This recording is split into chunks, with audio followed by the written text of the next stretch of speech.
marche. Ah, Pardon. ça fonctionne. C'est magique. Allez, on va s'intéresser cette fois-ci à la 17e journée de Ligue 1 qui avait lieu ce week-end.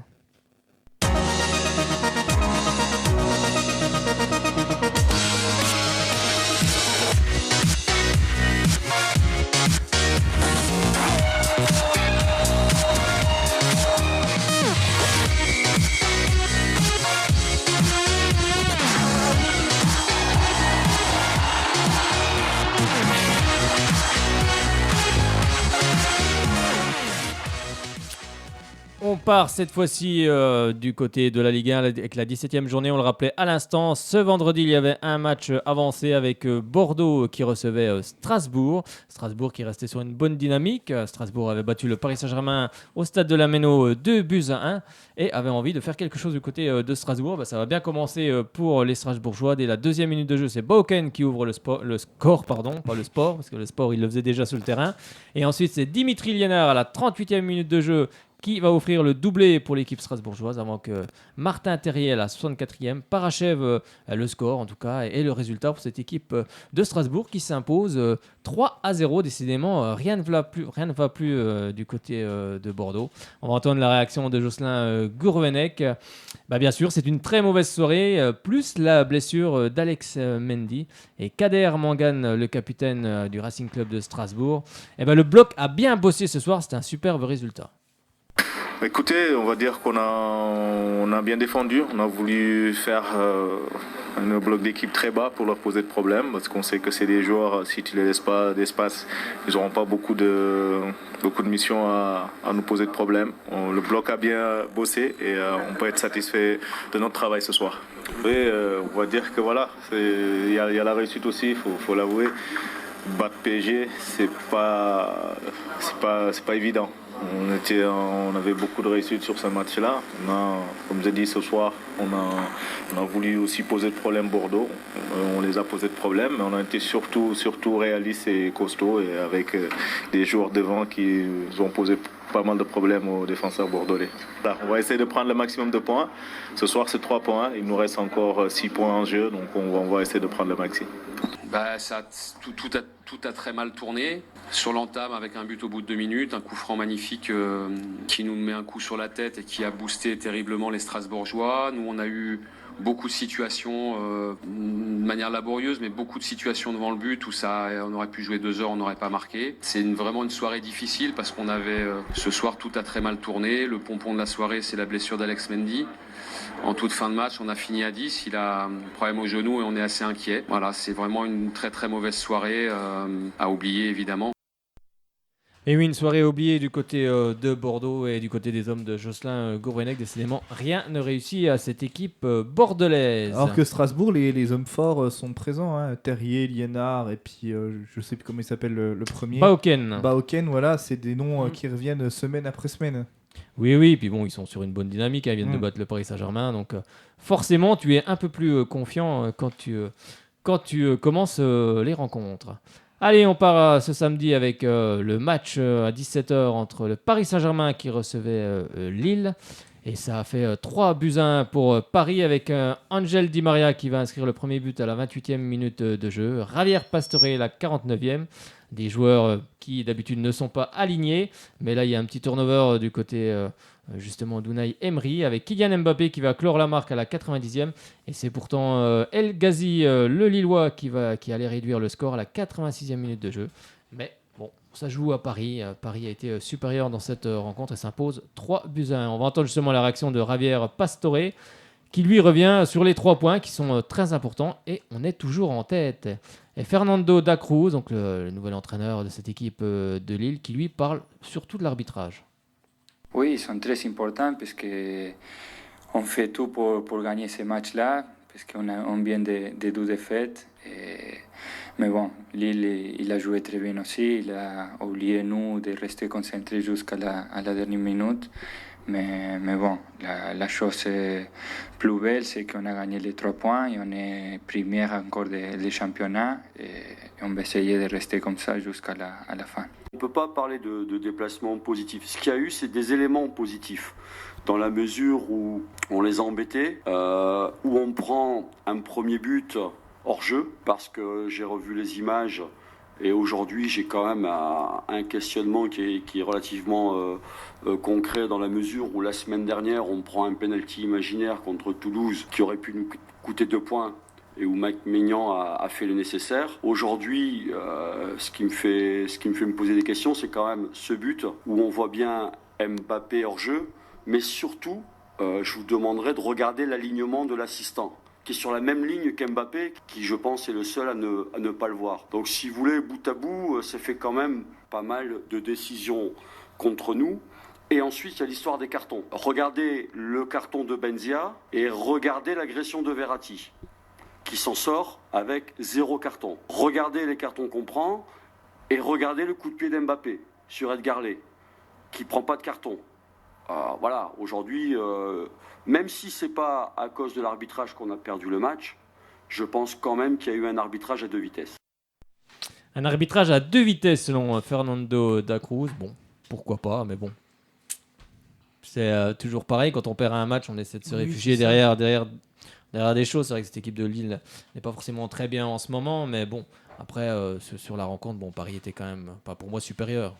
Après, c'est le jeu. Ouais, ils sont au-dessus. Après, j'ai vu le but du coup d'Mbappé. Je pense pas qu'il soit hors jeu, mais après c'est l'avis du coach. C'est toujours l'avis du coach. Voilà, il a peut-être il était au bord de là, il a peut-être vu ce que nous on n'a pas vu à la télévision. Je sais. Ouais, je sais pas, c'est bizarre. Puis comme c'est une action un peu bizarre, c'est quoi, c'est sur un corner et puis le gardien est monté. Alors c'est une balle il est lancé de 60 mètres. Mbappé.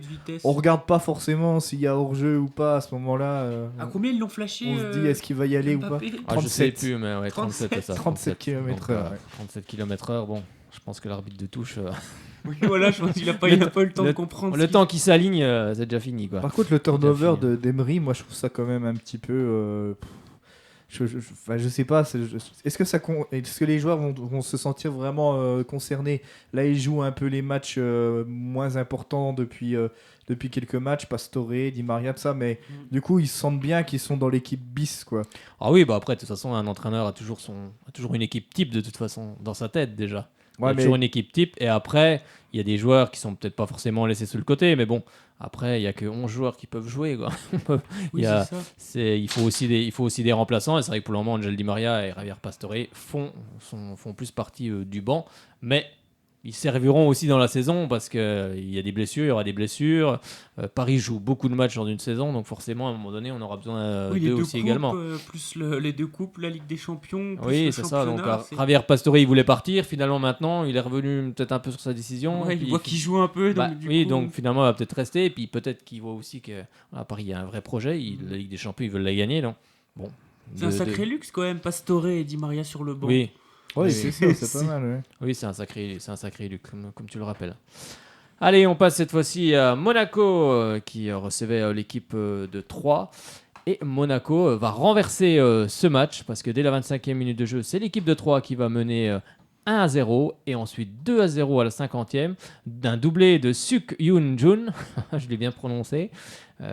3 mène 2-0. Voilà, on se dit 3 va remporter ce match facilement. Et non, finalement, à la 70e, c'est Deplane qui va marquer contre son camp. Et c'est ensuite Guido Carrillo, lui aussi remplaçant. Comme quoi, un bon coaching en tout cas de notre ami Leonardo Jardim. Et Carrillo va marquer 2 fois la 85e et 88e du jeu. 88e minute de jeu, pardon, et qui va en tout cas offrir la victoire à cette équipe de Monaco. 3-2, donc un match renversant. On va l'écouter justement, Guido Carrillo, le double buteur. C'est important quand on ne joue pas beaucoup de rentrer et de marquer. Et Jean-Louis Garcia, on est passé tout près du gros coup. Ils étaient déjà passés tout près aussi. Ils avaient bien embêté Paris déjà. Et finalement, ils se sont inclinés face à Monaco. Oui, c'est important les buts, c'est important les victoires pour tous les attaquants. Si pas jouer beaucoup, c'est important quand entrer, donner le meilleur et si fait les buts, c'est complet. Je pense que la première mi-temps, l'équipe jouait pas mal. Les buts de Lille sont 12 erreurs, après pas beaucoup de situations. Mais à la deuxième mi-temps, nous montait l'actitud et en tout moment, nous pensions que pouvait gagner le match. Ouais, on est passé tout près d'un gros coup, ça fait quand même 2 fois contre les gros qu'on montre des choses intéressantes. À chaque fois pendant 70 minutes. Bon, au parc, on était 0-0 pendant 70 minutes, on n'avait pas su marquer et on a craqué un petit peu dans ces dernières minutes. Et là, ce soir, on pensait avoir fait le break. Mais le premier but nous fait très très mal. Autant d'expérience que moi pour savoir que ces situations de 2-0, l'équipe qui revient à 2-1, souvent, ça fait basculer un peu la confiance et ça peut mettre un peu les révigorer, réveiller le stade. Et voilà, je regrette vraiment ce premier but parce que notre côté un peu joueur nous a joué des tours. Sur cette action, on a 2-3 fois la possibilité de se dégager. Et bien jouer, c'est aussi parfois sous la pression, reprendre un peu de profondeur en allongeant un peu le jeu. Et là, 2-3 fois, on veut relancer court pour finir par perdre le ballon et être super malheureux sur le but parce que c'est un centre au départ anodin et Mathieu Desplagne le dévie de la hanche pour prendre notre gardien à contre-pied. C'est même pas, sur le coup, un joli but monégasque. Donc c'est encore plus rageant.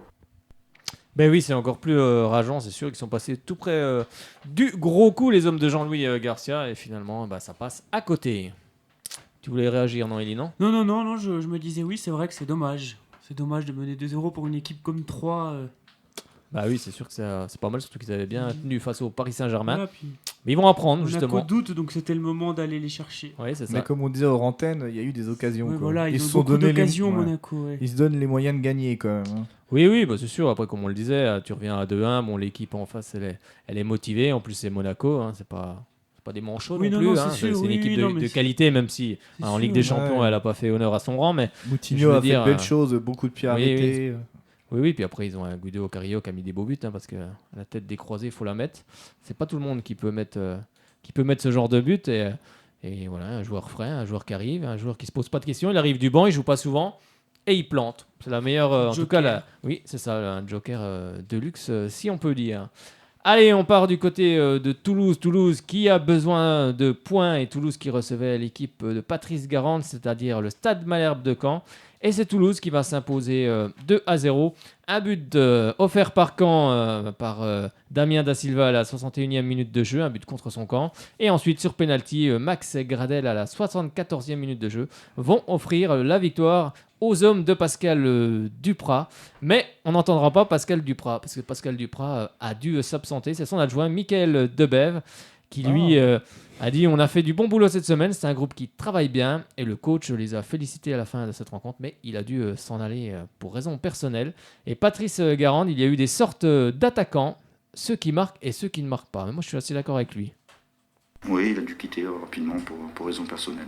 Ce qu'il leur a dit, c'est qu'il a été vraiment très satisfait de cette victoire et de tout ce qu'on a pu voir, ces beaux enchaînements tout au long de la rencontre. Je pense qu'on y a cru, on a été très solidaires, on a mis beaucoup de jeux vers l'avant aujourd'hui, verticalisé un petit peu plus le jeu, donc on a fait que des bonnes choses. Donc il les a vraiment félicités et je pense que les garçons le méritaient vraiment parce que c'est un groupe qui est très travailleur, qui a fait beaucoup d'efforts cette semaine et je pense qu'on est récompensé de tout le travail qu'on fait depuis plusieurs semaines. Il faut qu'on soit plus efficace. C'est pas parce qu'on travaille la semaine, c'est pas parce qu'on travaille devant le but. Il y a des séances qui sont faites pour mettre en confiance et tout. Mais à un moment donné, c'est là. C'est juste que, pour moi, il y a deux sortes d'attaquants. Il y a ceux qui marquent et ceux qui marquent pas. Voilà. C'est simple.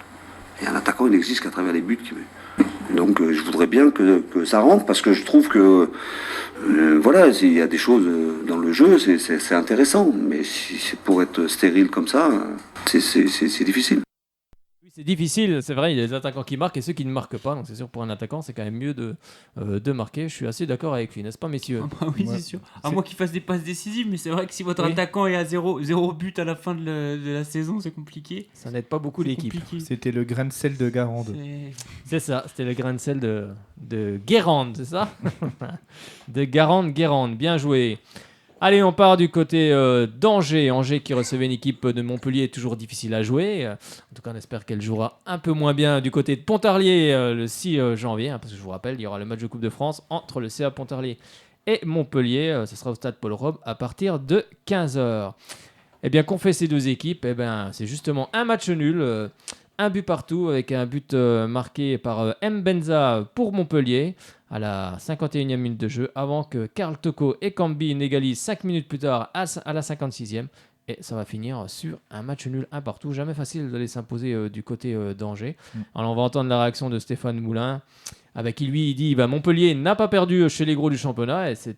Et vous allez voir, il fait une référence à Johnny Hallyday. Et Paul Lannes, le Montpellierin, qui lui dit on n'a pas eu les ressources ce soir pour remporter ce match, tout simplement. Une mauvaise soirée quand on sort de 3 défaites et qu'on casse une série comme celle qu'on vient de casser, c'est pas une mauvaise soirée. C'est la situation dans laquelle on est qui fait que c'est pas suffisant.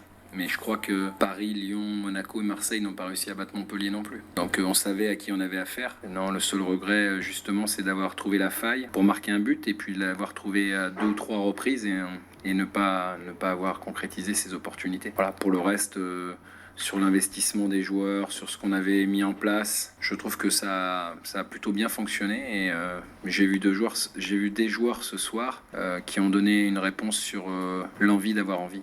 Effectivement, je pense que ce but qu'on marque aurait dû faire douter cette équipe angevine beaucoup plus. Angevine qui avait l'obligation de gagner pour recoller un petit peu. On connaissait l'importance de ce match pour Angers.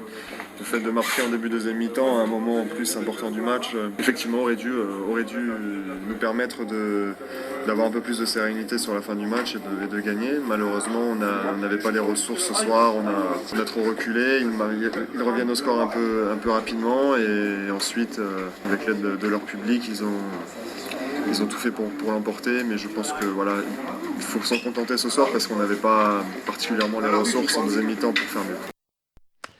Allez, on part du côté de Rennes, plutôt de Metz, qui recevait Rennes. Et c'est pourtant Metz qui va ouvrir le score par Florent Mollet, l'ancien Dijonais, à la 41e minute de jeu. Alors on se dit que Metz va vers sa victoire enfin, car il faut des points à cette équipe messine qui est dernière. Et patatras, Rennes va égaliser par Moubelé à la 86e minute de jeu. Pourtant Rennes n'a pas montré grand-chose dans cette rencontre, mais va finir par égaliser. C'est un mauvais coup pour les hommes de Frédéric Hans, qui revient justement, lui, sur le désamour des supporters messins. Et Sabri Lamouchi, qui, lui, s'estime heureux de prendre un point. Il n'y a pas eu une victoire à domicile, quoi. Donc que les supporters soient déçus, c'est légitime. Et après, la révolte, je ne sais pas si c'est le mot, mais la meilleure qualité, le fait de gagner des matchs et de recréer une cohésion, ça doit venir du terrain, de manière évidente. Et dans ces situations-là, tout est difficile pour tout le monde, mais voilà, moi je dois faire face, je dois amener mon groupe à croire en ce qu'il fait, parce que moi je crois en ce que je fais, et on doit, par notre travail sur le terrain, par notre progression, ramener les gens à nous apprécier, qu'il y ait un désamour actuellement, c'est tout à fait légitime, à nous de faire en sorte qu'on retrouve leur soutien. Bonne question. J'ai toujours pas la réponse au moment où je vous parle, mais je sais pas. Peut-être que à Rennes, on doit gagner que 3 matchs d'affilée, pas plus. Ça m'ennuie. T'es venu ici avec d'autres intentions, d'autres ambitions. Ça s'est absolument pas vu sur le terrain. Non, mais on était venu pour faire beaucoup mieux au niveau de notre prestation, au niveau comptable. Et ce soir, au vu de la prestation, on peut s'estimer heureux de repartir avec un point. Estimé heureux du côté de Rennes de prendre qu'un seul petit point vu la partie, et je pense que Sabri Lamouchi a entièrement raison. Allez, on part du côté de Guingamp qui recevait l'équipe de Dijon. Un match où il y a eu des buts et ça commence dès la 37e minute de jeu par Jimmy Briand qui va ouvrir le score pour les Guingampais, suivi 3 minutes plus tard par Yanis Salibur 40e et ensuite Marcus Coco 59e. Et finalement, Christophe Kerbrat, qui va pas ouvrir le score, parce que le score était jamais ouvert depuis un petit moment, qui va marquer le 4e but pour cette équipe guingampaise à la 66e minute de jeu. Et ça fait 4-0. Dijon est passé complètement à côté de son match. C'est ce que va affirmer Olivier Dalloglio. On avait un joueur en moins, mais on a l'impression qu'on avait 5 ou 6 joueurs de moins. Et on s'est fait bouffer, comme il le dit très justement. Et Antoine Comboiré, il faut relativiser car on était à 11 contre 10. Et j'ai surtout envie de relativiser aussi parce qu'on s'est très vite retrouvé à jouer à 11. Hein, on a joué pratiquement, on va dire, 1 heure, 1 heure un quart, c'est ça à peu près. Voilà, 1 heure un quart, 1 heure 20. Donc c'est pour ça que ça a été peut-être aussi un peu faussé. Après, ce qui est bien, c'est que on était en supériorité, on est resté très sérieux, on a été très bon défensivement. Hein, on a fait ce qu'il faut pour être très solide et puis récupérer des ballons, puis après se projeter vers l'avant et puis le travail de sape qu'on a accompli nous a permis de marquer ces 2 buts en première mi-temps, puis nous faciliter la tâche après sur la fin de match. On a été bouffé, ouais. On a été bouffé. Il y a eu des centres. On savait que il y allait avoir quand même, ça allait pousser. En sachant cela, bon, tu resserres un petit peu, mais non, on a été complètement bouffé. Il y a eu des centres. On a été en retard. Je crois que c'est sur le 4e où on est en avance et puis après on prend quand même le but parce qu'on se fait bouffer en vitesse. Enfin, non, ça a été triste défensivement. Les milieux se sont plus ou moins battus, mais fort dans le vide. Après, le problème que l'on a, c'est qu'on a eu l'impression qu'on était le fait qu'on soit 1 de moins, on a l'impression qu'on était 5 de moins. Il n'y a plus de jeu, on joue plus. Il n'y a plus de jeu, il n'y a plus rien de cohérent, il n'y a plus rien qui allait. On était juste 1 de moins, quoi. Voilà, c'est ce que j'ai essayé d'expliquer à la mi-temps. Oui, il a essayé d'expliquer ça à la mi-temps et finalement ça n'a pas marché, même 1 de moins, mais ils ont perdu 4-0. C'est ça, il y a des fois on peut passer complètement à côté de son match, ce qui s'est passé du côté de Dijon. Ça fait du bien à Guingamp cette victoire en tout cas. Oui, c'est vrai que ça fait du bien à Guingamp qui remonte la 10e place. 9e et 10e. Ouais. C'est ça, 10e place avec 22 points. Donc c'est vrai que c'est bien pour les hommes d'Antoine Camboiré qui s'était imposé donc la semaine dernière. C'était du côté de Metz, 1-0 il me semble, si je ne me trompe pas. C'est une équipe généreuse, Dijon, on le dit semaine après semaine, qui n'hésite pas à jouer. Donc ça peut arriver quand on donne beaucoup d'efforts de passer au travers d'un match. Ben oui, ça arrive dans le sport, ça arrive partout de passer à travers, et là ils ont passé à travers la pour le pelouse. coup, ils ont le niveau, je trouve, pour la Ligue 1, Dijon. Contrairement, je dis pas que Metz n'a pas le niveau, mais c'est quand même...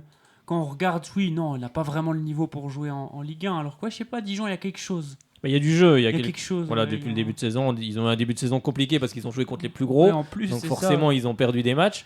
Mais depuis, ils ont bien redressé la barre. Mais en tout cas, même pour le maintien, ça va être compliqué pour tout le monde parce que ça se tient, mais ça va être une bagarre de folie dans les dernières semaines de cette Ligue 1. Puis c'est tellement cliché de dire ça, mais vaut mieux prendre une fois 4-0 que 4 fois 1-0. Oui, c'est ça, non, mais donc vrai. voilà, C'est vrai. ça va les secouer un bon coup, ça va les remobiliser en attendant la trêve et ça va repartir. Ils ont du jeu, Dijon, ils devraient s'en sortir. Allez, on part du côté des matchs qui avaient lieu ce dimanche avec un premier match, Amiens qui recevait Lyon. Amiens, une équipe toujours difficile à manœuvrer quand elle est à domicile au stade de la Licorne. Et finalement, c'est Gakpé qui va ouvrir le score à la 9e minute de jeu. Il y avait beaucoup de vent dans cette rencontre et quand le joueur a centré, le Lyonnais, je ne sais pas ce qu'il a fait, il a essayé de redresser le ballon, mais avec le vent, elle est repartie. Et finalement, elle est passée devant tout le monde. Et Gakpé, lui, était là, n'avait plus qu'à pousser le ballon dans les buts. Alors, on se dit que Lyon va vivre en tout cas un match compliqué. On sait qu'ils ont eu un match de Coupe d'Europe. C'est jamais simple d'enchaîner après ce genre de match. Et finalement, tout va tourner grâce à un joueur, mais surtout grâce à l'équipe. C'est Aouar qui va égaliser à la 79e minute de jeu. Et il va y avoir un penalty pour cette équipe d'Amiens. Penalty qui va finir sur le poteau, tiré par Gaël Kakuta. Et finalement, sur le contre, un bon ballon, je crois que c'est pas Memphis Depay, mais ça va me revenir. C'est Diaz, je crois. Oui, c'est ça. Qui centre pour Oussem Aouar, qui lui reprend du plat du pied et trompe Gertner à la 90e minute de jeu. Et ça fait but. Lyon s'impose alors que Bruno Genesio avait été remercié, pas par le club, prié d'aller justement dans les vestiaires. Et c'est justement Jean-Michel Aulas qui l'a rappelé en lui disant on a marqué. Et il est revenu tout de suite.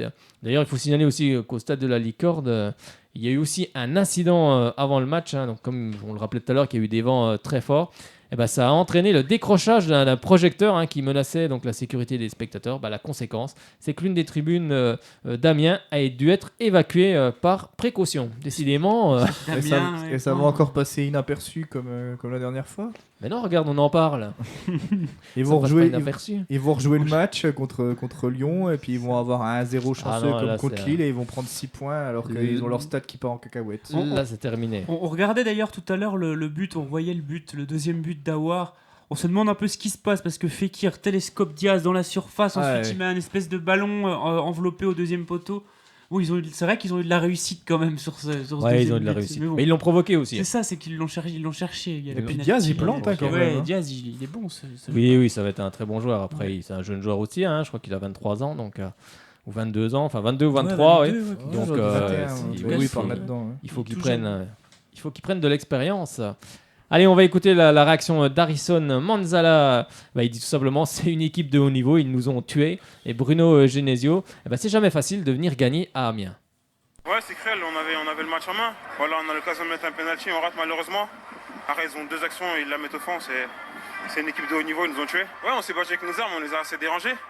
Voilà, on a vu qu'ils sortaient un peu de leur match, ils s'énervaient. C'était ce qu'on recherchait, mais voilà, à la fin, on ne doit pas prendre un but comme ça. Voilà. On fait un bon match, mais au final, on ne gagne pas et on parie 0 points. On était prévenus que ça allait être un match difficile avec des conditions difficiles, mais on ne va pas se réfugier derrière ça. C'est l'équipe d'Amiens qui est une équipe compliquée à jouer, à domicile, très difficile. On s'est mis en difficulté en encaissant un but très tôt et ensuite on n'a pas suffisamment su varier notre jeu jusqu'à, je dirais, 30 minutes de la fin du match. On a réussi à créer plusieurs enchaînements sur le côté gauche notamment, à se montrer un petit peu plus dangereux.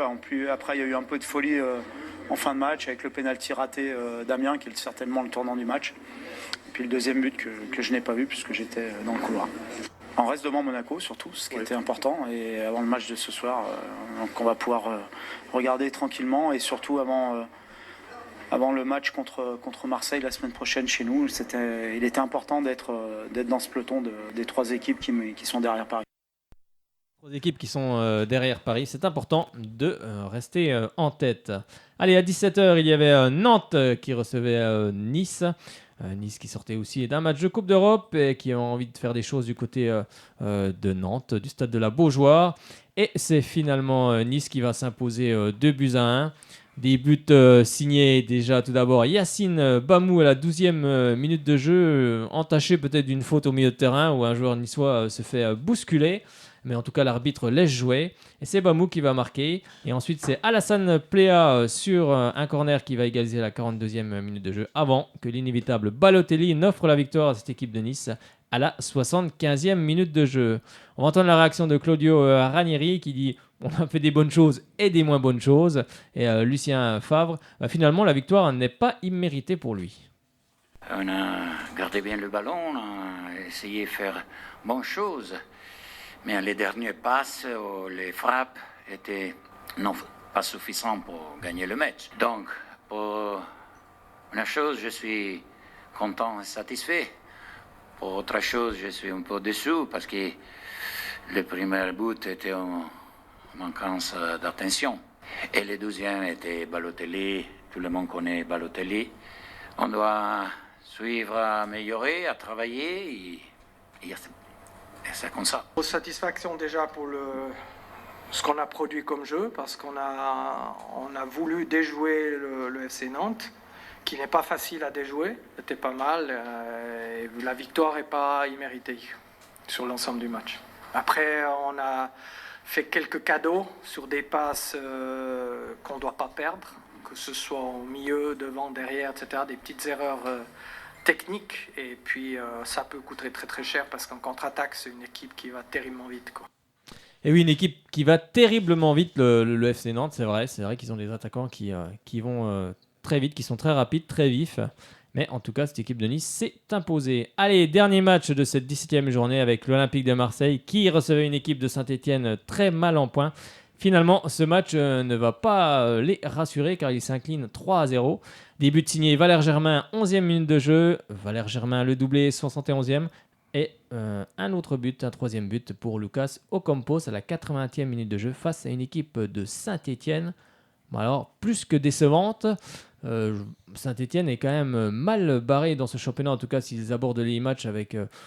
cette envie, cette abnégation, il n'y avait pas d'abnégation, il n'y avait rien du tout, pas d'envie. Ça a été en tout cas un vrai calvaire pour cette équipe stéphanoise, mais il va falloir que les joueurs se remettent vite dans le sens de la marche, sinon ça va être plus que compliqué. Alors c'est vrai que 2-3 heures avant le match, on pouvait se dire, bon, Saint-Etienne peut s'en sortir. Mais alors après avoir vu le match, moi je me dis que ça va être très compliqué. Là, je ne sais pas ce qu'il va falloir faire parce que franchement... Oui, on dirait qu'il n'y a plus de jeu, il n'y a plus rien, il se passe plus d'âme. rien. Ouais, et le pire, c'est quand on regarde Ruffier, quand on s'arrête sur Ruffier par exemple, qu'on le voit dans les buts, quand il relance, il prend le but, il prend le ballon, il relance. Oui, ils sont un il peu dit rien. désabusés, quoi. Ils sont un peu. C'est on, bizarre. on sait qu'un gardien, quand il prend un but, Oui, il va est crier jamais après sa content. défense Il va crier après sa ou- défense. Mais là, rien, on dirait que c'est presque enfin, pas normal, parce que c'est jamais normal de prendre des buts. Mais il n'y a rien, il n'y a pas de réaction et rien. En plus, je crois qu'il est un peu fautif c'est sur celui-là ou le but d'après où il est fautif. Oui, c'est vrai qu'il est, il est fautif Mais, sur le mais but. Oui, c'est vrai mais, qu'ils ont pas beaucoup. Je trouve qu'ils ont pas beaucoup oui. de réactions. Ouais. Ouais. C'est pas. Oui, C'est étonnant. c'est assez étrange. Alors, on va entendre la réaction de Julien Sablé, qui est resté 46 secondes en salle de presse. Ça a été très, très, très rapide. Qui lui, il dit: je suis conscient que mon club est en danger. Et voilà, ce qu'on a vu ce soir, c'est pas acceptable. Et Rudy Garcia, qui lui, il est content pour Valère Germain, parce que c'est vrai il a souvent été critiqué. Mais en tout cas, moi, je trouve que c'est un excellent joueur. Et ça va faire taire certains, comme il le dit, Rudy Garcia. Je peux pas accepter ce que je viens de voir ce soir. Alors, je suis un compétiteur. Mon staff, c'est des compétiteurs. J'ai jamais rendu les armes. Et ce que j'ai vu là, ça me plaît pas du tout. Mon club est aujourd'hui en danger à l'instant où on parle. On n'a pas vocation à jouer le maintien. J'avais parlé d'un état d'esprit de jouer le maintien. On prend un but sur coup de pied arrêté. On a des situations. On les met pas. Et puis à la fin, on aurait pu en prendre bien plus. Donc c'est minimaliste sur le 3-0. On a fait un très bon match. On a peut-être manqué quand même un peu de réalisme en première période et on a manqué de réussite en seconde période, mais on a mis 3 buts, dont 2 par notre attaquant de pointe, ce qui fait que pour lui le débat va s'éteindre. Et les prochaines fois, ça sera au tour de nos autres attaquants de marquer. Ce qui est bien, c'est de se procurer des occasions. Et surtout de maîtriser le match de bout en bout comme on a pu le faire. Voilà, on a recollé à Lyon et à Monaco au classement, mais comme je disais aux joueurs avant le match, il faut qu'on s'occupe que de nous. Les résultats des autres importent peu, gagnons un maximum de matchs et on aura une bonne récompense à la fin de saison. Et une bonne récompense pour cette équipe de Marseille en fin de saison, on lui souhaite en tout cas, et c'est vrai que pour Saint-Etienne par contre ça va être quand même très, très compliqué s'ils abordent les matchs de cette façon. Je ne vois pas comment ils vont pouvoir s'en sortir. La saison n'est pas terminée, mais c'est maintenant qu'il faut réagir parce qu'après, la descente, ça peut aller très vite. Puis ça va remonter aussi, parce qu'on voit Angers 19e, 15 points. Tout se tient entre 15 points et puis voire même Nice qui est un peu plus haut, 23 points. Mais bon, on sait qu'avec les victoires à 3 points, ça va très vite et on peut vite se retrouver dans la charrette. Il suffit qu'ils continuent à enchaîner les défaites comme ça. Oui, puis la confiance après, et la confiance... des problèmes peut-être dans le vestiaire, enfin bref, tout peut s'enchaîner très vite. Alors voilà, c'est mal parti en tout cas pour l'équipe de Julien Sablé. Même pour Julien Sablé lui-même, il n'a pas été mis dans une situation très facile. Hein. Moi j'ai vu Rocheteau, je crois que c'est au CFC, Fred Fitch doit pouvoir nous confirmer ça, mais je crois que c'est au CFC Rocheteau qui disait qu'ils allaient revenir à un recrutement plus francophone. Peut-être pas forcément franco-français, mais en tout cas plus francophone et plus porté sur la Ligue 1, parce en tout cas lui il estime, c'est peut-être un peu facile aussi de reporter la faute sur certains joueurs, mais il estime qu'il y a eu un gros recrutement, notamment de joueurs nordiques. Je pense aux avant-centres qui marquent mal. Voilà, il y a eu beaucoup de joueurs qui connaissaient mal la Ligue 1, qui n'étaient pas taillés pour la Ligue 1, qui ne pouvaient pas s'adapter rapidement, et donc là ils vont chercher à prendre plutôt des joueurs qui ont déjà évolué en Ligue 1 ou qui connaissent bien le foot français, ou qui sont français et qui ont joué à l'étranger. Expérimenté quoi. En fait, déjà ce qu'ils cherchent, c'est des investisseurs, parce qu'il y a plusieurs dossiers pour investir dans le club, parce que Romeyer et Cayazo ont ouvert en tout cas la porte aux investisseurs. Il y avait 6 dossiers, ils en ont retenu, je crois que c'est la banque, il me semble Lazare, ça doit être ça, Lazare. Ils ont retenu 3 dossiers. Donc on en saura plus dans les semaines qui viennent. En tous les cas, c'est comme partout, tous les clubs cherchent des investisseurs. Et justement, ça va être la transition tout trouvée, parce qu'on va parler de ça justement en parlant de Sochaux. Mais avant, on va vous donner le classement de cette Ligue 1 avec Paris premier 44 points, deuxième Lyon 35, Monaco 35 et Marseille 35. Ça promet une belle bagarre. On retrouve 5e Nantes 27 points et 6e Rennes 25 points. En bas de classement, on retrouve Lille 18e avec 18 points. Angers 19e avec 15 points et Metz 20e avec 5 petits points.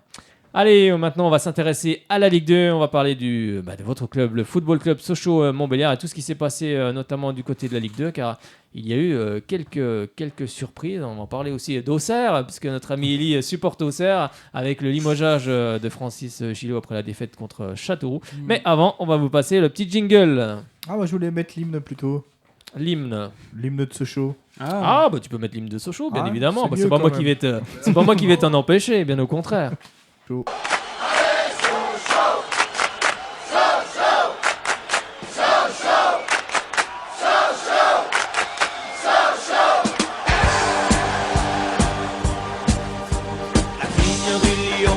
Donner le cœur de figurer parmi les meilleurs. Quand vous apparaissez sur le tapis vert, nous sommes tous convaincus au club des supporters. Et si certains vous trouvent un peu jojo, On imagine bien Johnny chanter cet hymne. Hein. Ils se sont un peu inspirés, je pense. Hein. C'est dommage que Johnny soit parti, ça aurait été sympa, oui. Bon, après, il aurait peut-être pas souhaité, mais bon, apparemment, c'était quelqu'un de très généreux, donc et il aurait pu sans doute chanter cet hymne, en tout cas. Après, s'il le faisait pour un club, il était obligé de le faire pour tous les autres. Quoi. Ah oui, c'est ça. Donc ça peut être compliqué. Allez, on va vous donner vite fait les premiers résultats. On parlera de Sochaux juste après avec les résultats de ce vendredi 8 décembre, la 18e journée. Nancy est allé battre Tours 2-1. Reims est allé battre Niort 2-1. Le Paris FC Lens 2-2. Châteauroux est allé battre Auxerre. Justement, on reviendra sur Auxerre aussi. Valenciennes et Quevilly, 1-1. Brest a battu Bourg-Péronas 3-0. Ce samedi, l'ACA Ajaccio a battu Le Havre 1-0. Et ce soir, il y aura la dernière rencontre de cette 18e journée. Il y aura 2 rencontres, pardon, j'en ai oublié une, avec Nîmes Clermont Foot à 20h45 et mardi 12 décembre, fin de la 18e journée avec Orléans qui recevra le Gazélec Ajaccio à partir de 19h. Bah oui, on parlait d'Auxerre, Auxerre s'est taquiné face à Châteauroux. On a justement un supporter d'Auxerre à côté de nous, limogeage de Francis Gillot, avec justement des actionnaires chinois également. Décidément, il y a des problèmes à Sochaux avec les actionnaires chinois, à Auxerre, au Milan, ou à Milan AC aussi parce qu'il y a des gros problèmes. Alors justement, est-ce que la Chine, en tout cas est-ce que les investisseurs chinois ont tout compris au football ? Je n'en sais rien, mais... En tout cas, du côté d'Auxerre. On Oui. a cru que ça remontait là, il y a quelques matchs. Ils ont fait une série, je crois, de 2-3 victoires, un match nul. Dont contre nous, Dont en contre plus. Sochaux, d'ailleurs. J'étais content, j'ai envoyé un petit message. J'ai dit la rivalité est toujours présente. C'est Là, vrai. c'est David Carré qui a récupéré l'entraînement aujourd'hui avec Lionel Matisse qui est l'adjoint. Il cherche un nouvel entraîneur. Il y a des noms dans les couloirs qui circulent, notamment celui de Gourcuff. Je crois que c'est un peu un rêve, Christian Gourcuff à la JOCR.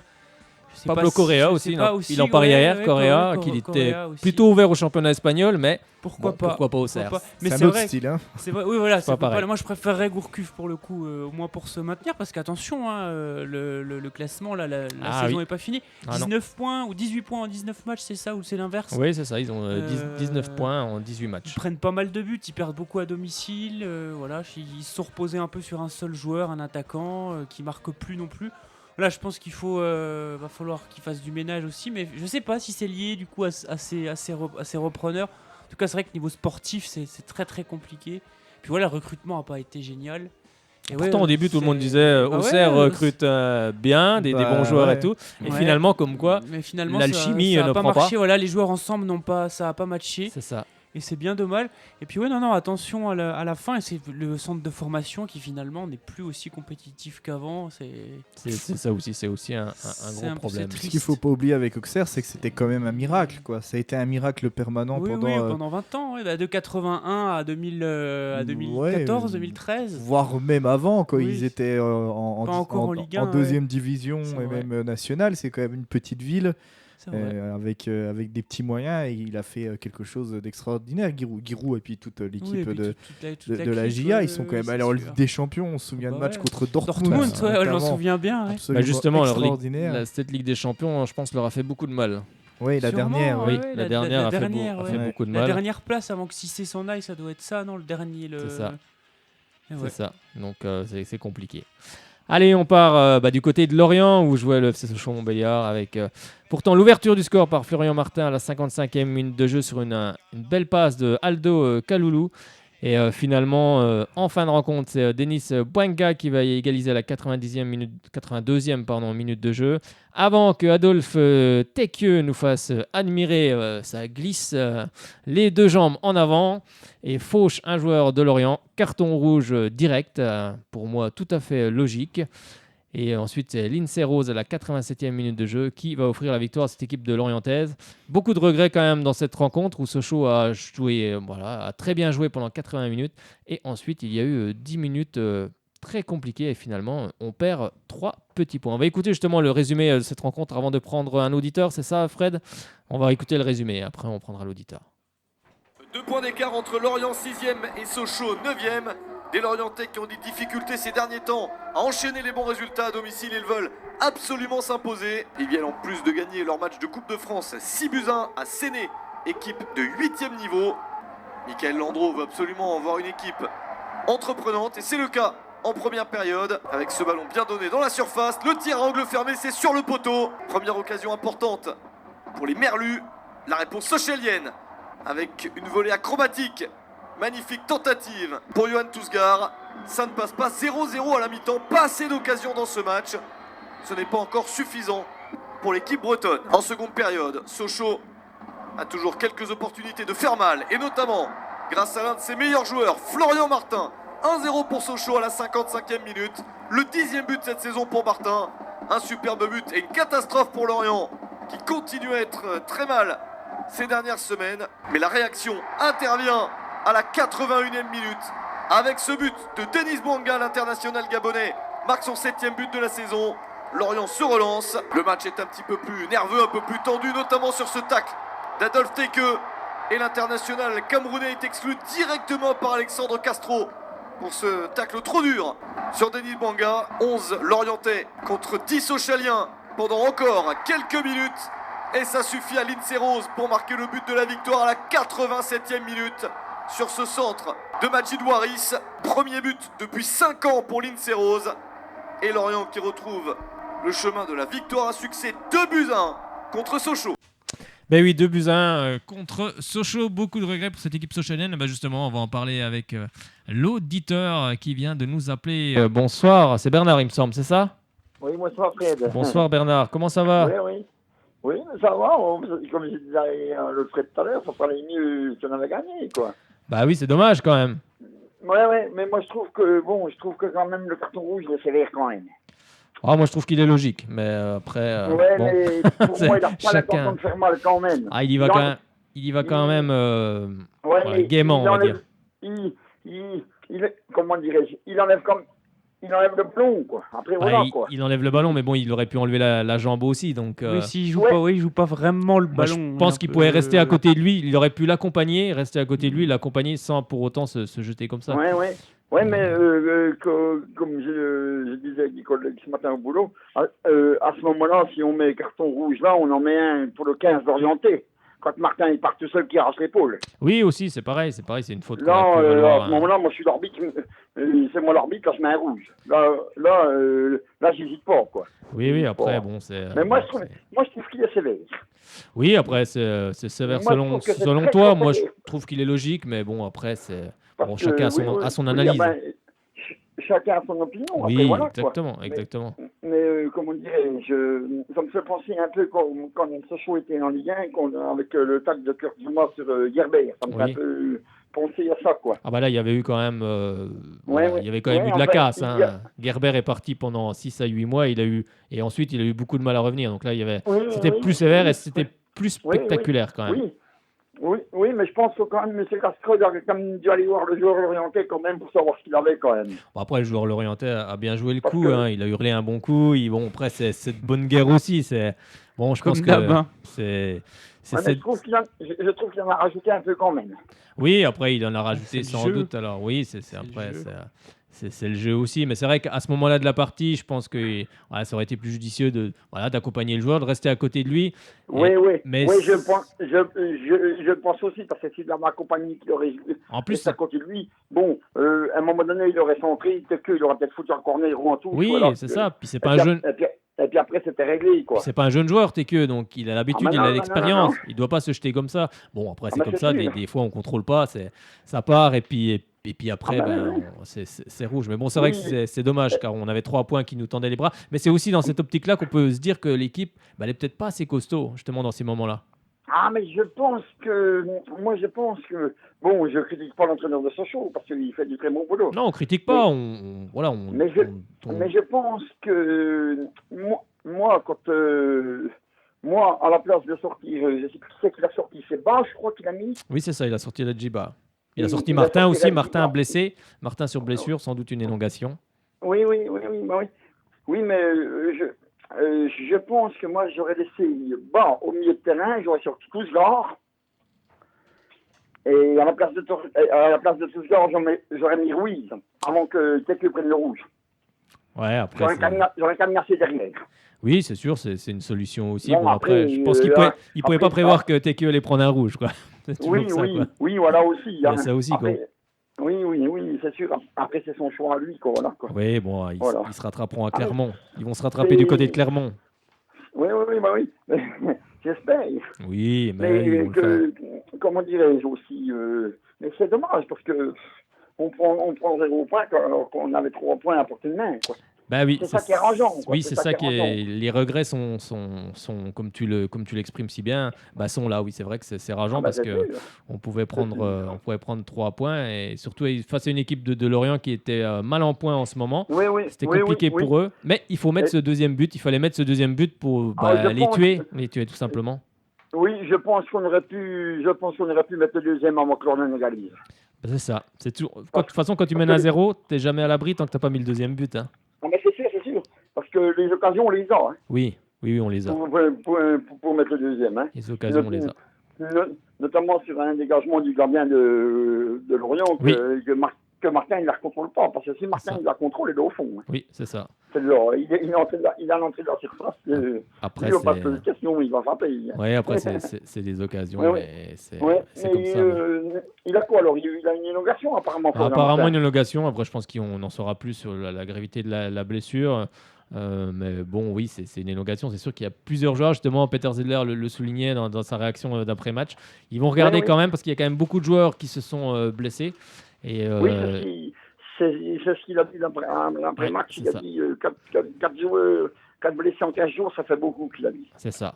Alors, il y a le match. Voilà, il y avait le match ce vendredi. Mais il y a aussi autre chose aujourd'hui. Il y a la DNCG où on vient d'apprendre que justement les dirigeants socialiens ont quitté le bureau de la DNCG à 18h. Donc forcément, on n'en sait pas plus pour le moment sur les décisions qui ont été prises. En tout cas, on espère que tout s'est bien passé. Et justement, que penses-tu justement de l'actionnaire, de ce qui se passe en ce moment à Sochaux?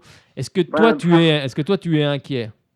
Oui, un petit peu quand même, parce que moi je pense que M. Lee, il faudrait qu'il vende, quoi.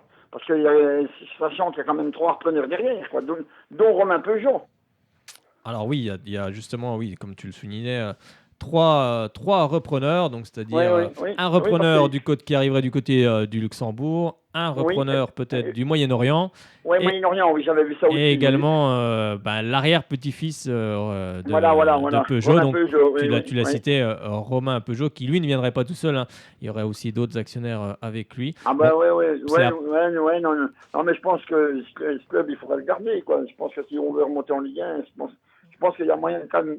Avec l'équipe qu'on a cette saison, bon, si je remets tous les absents dans l'équipe, je pense qu'il y a quand même moyen de faire quelque chose. Oui, on a une équipe intéressante et il faut pas grand-chose. Il faudrait pas grand-chose pour qu'on puisse basculer dans la bonne partie de championnat. Mais pour ça, il faut un actionnaire, qui a envie d'investir. Un bon actionnaire qui a de la niaque et puis qui met du pognon, quoi. Voilà, quoi. Oui, qui mettent un petit peu d'argent, pas forcément. Pas forcément des centaines de millions, comme le disait Monsieur Lee, mais je pense qu'il n'a pas compris la question. Je pense qu'il a toujours pas compris, à mon avis. D'ailleurs, ça fait 1 an que l'Edus est sur il faut le savoir. Ça fait 1 an que l'Edus est sur le sponsor maillot à Sochaux, donc il doit 300 000 € au club qu'il n'a jamais donné. Faut le savoir aussi. Hein. Il n'a jamais versé cet argent-là, apparemment, d'après ce que. J'avais vu ça. Mais en fait, j'ai pas compris combien vous m'avez dit. 2 millions à peu près. De Il faudrait combien? 2 millions, en gros. Non, je disais, il n'y a pas besoin de mettre des centaines de millions dans un club il faut juste mettre un petit peu, mais surtout quand on est en Ligue 2, il n'y a pas besoin non plus de prendre, de mettre beaucoup d'argent. Il faut en mettre un petit peu, c'est tout. Oui, comme on dit, on met un petit peu pour maintenir le navire à flot et puis en rajouter si des fois il y a possibilité de monter. De toute façon, tous les ans, dans les clubs, faut que l'actionnaire remette de l'argent. Ça, c'est dans le foot, des c'est dirigeants ça. qui ont une vision peut-être tactique. Hein. On en revient à l'histoire d'Auxerre où c'est des dirigeants qui n'ont plus grand-chose à faire, peut-être aussi de l'aspect sportif. Et donc, du coup, ça, je pense que ça... Il y a quand même une grosse partie. On voit Lyon, hein, il est complètement fou, Aulas. Mais bon, voilà, il adore le foot, il vit foot, il mange foot. Donc, du coup, je compare Lyon à Sochaux, mais c'est pour un peu mettre la dimension. Même les Qataris ont quand même un esprit tactique, ont quand même l'amour du ballon, même si il y a beaucoup d'argent, c'est un peu le star system. Mais voilà, c'est un business après. Il faut des gens qui aiment le ballon. Je pense que si c'est quelqu'un qui n'a jamais regardé un match de foot, c'est compliqué. Non, mais c'est ça. C'est sûr. Et par contre, j'ai vu le tirage avec des champions. Le PSG tape le Real alors. Oui, on en a parlé. Oui, c'est vrai, on en a parlé. Tout à l'heure. Ça va faire un petit Ronaldo contre Neymar, ça va être intéressant, quoi. Écoute, on verra, on suivra ça en tous les cas. On te remercie Bernard, on te remercie beaucoup d'avoir appelé. Et puis, mais moi, pour revenir à à Sochaux, la différence peut-être entre Sochaux et puis tu disais le PSG, les Qatars, Elie et puis même Auxerre, c'est que Sochaux, c'est Peugeot qui les a créés. Oui, aussi. Le Qatar, c'est les 3e, 4e propriétaires du PSG, voire peut-être même plus que ça. Auxerre, je sais pas trop, mais vu que ça part de bas... Il n'y a pas eu beaucoup de mais c'est une histoire plus particulière. Alors que Sochaux, c'est vraiment un club de l'élite, c'est un des clubs fondateurs du foot professionnel. Et au bout d'un moment, si Peugeot veut se débarrasser de Sochaux, c'était compliqué parce que c'était forcément mal vu, quoi. Ils l'ont fait. Ils ne se sont pas posé la question pendant 7 ans. Ils l'ont fait direct et ça fait, je pense, 1 an ou 2 avant d'annoncer la décision qu'ils avaient déjà pris justement acte. Et ça paraît ingrat. Ça paraît plus ingrat que pour les autres clubs cités. Oui, non, ils ont laissé tomber, complètement, quoi, sans forcément se soucier de l'actionnaire qui reprenait derrière. Ça, je pense, c'est une grosse erreur.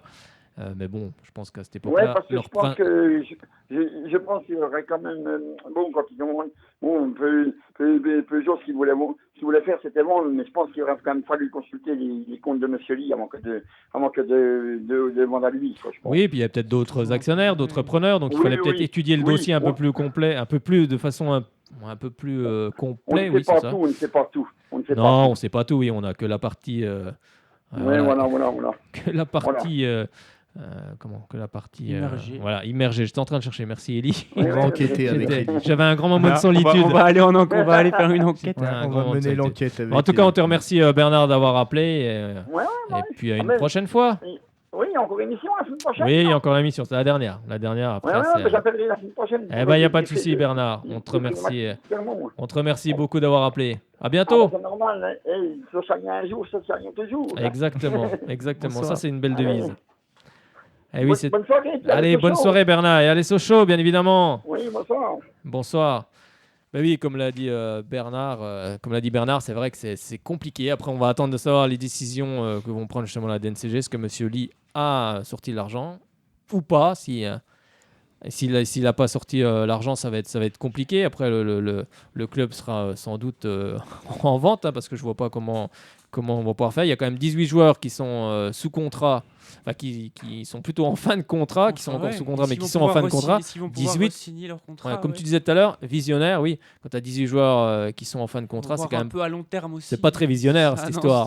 C'est pas très visionnaire. Et il faudrait presque qu'on vende en tout cas ceux qui ont une valeur marchande dès cet hiver. Donc ça veut dire que tu n'as plus d'équipe, tout simplement. Au moins pour voir venir, mais c'est ça le souci. Il faut reconstruire le club en plein milieu de saison, c'est quand même pas. Exactement.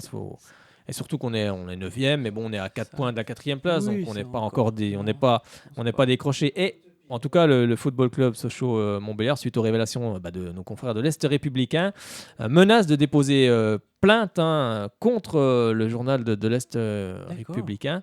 Et c'est vrai que dans son communiqué, le club tient à préciser que plusieurs scénarios pour la saison prochaine dans le cadre de son passage devant la Direction nationale du contrôle de gestion ont été préparés comme les règlements de cette dernière l'exigent expressément. Alors l'un de ces scénarios, c'était justement un scénario dit de crise. Alors de telles informations stratégiques ont été frauduleusement soustraites pour être publiées dans la presse, ajoute le club. Elles ont été livrées sans précision du contexte dans lequel elles ont été établies et peuvent ainsi être mal interprétées et causer un grave préjudice au club. Ça, c'était donc ce que le club du FC Sochaux-Montbéliard tenait à préciser et il menace de déposer plainte contre le journal L'Est républicain. Donc on verra si ça va plus loin ou pas, mais c'est vrai que pour le moment, c'est compliqué en tous les cas. On espère. On ne comprend pas trop ce que souhaite l'actionnaire. Ça fait 2 ans qu'il nous dit qu'il a un vrai projet, qu'il va l'expliquer. Le projet n'est toujours pas là. On voit que cette société, même si au début on se disait il paye des salaires, tout, finalement il paye des salaires grâce aussi à l'argent des ventes qui ont lieu, comme Jérôme Monguenet et plusieurs autres joueurs. Et maintenant, on s'aperçoit qu'il a peut-être pas... de fortune personnelle, il a une fortune personnelle qui était estimée à 95-100 millions d'euros. Mais apparemment, il ne veut pas mettre cette fortune...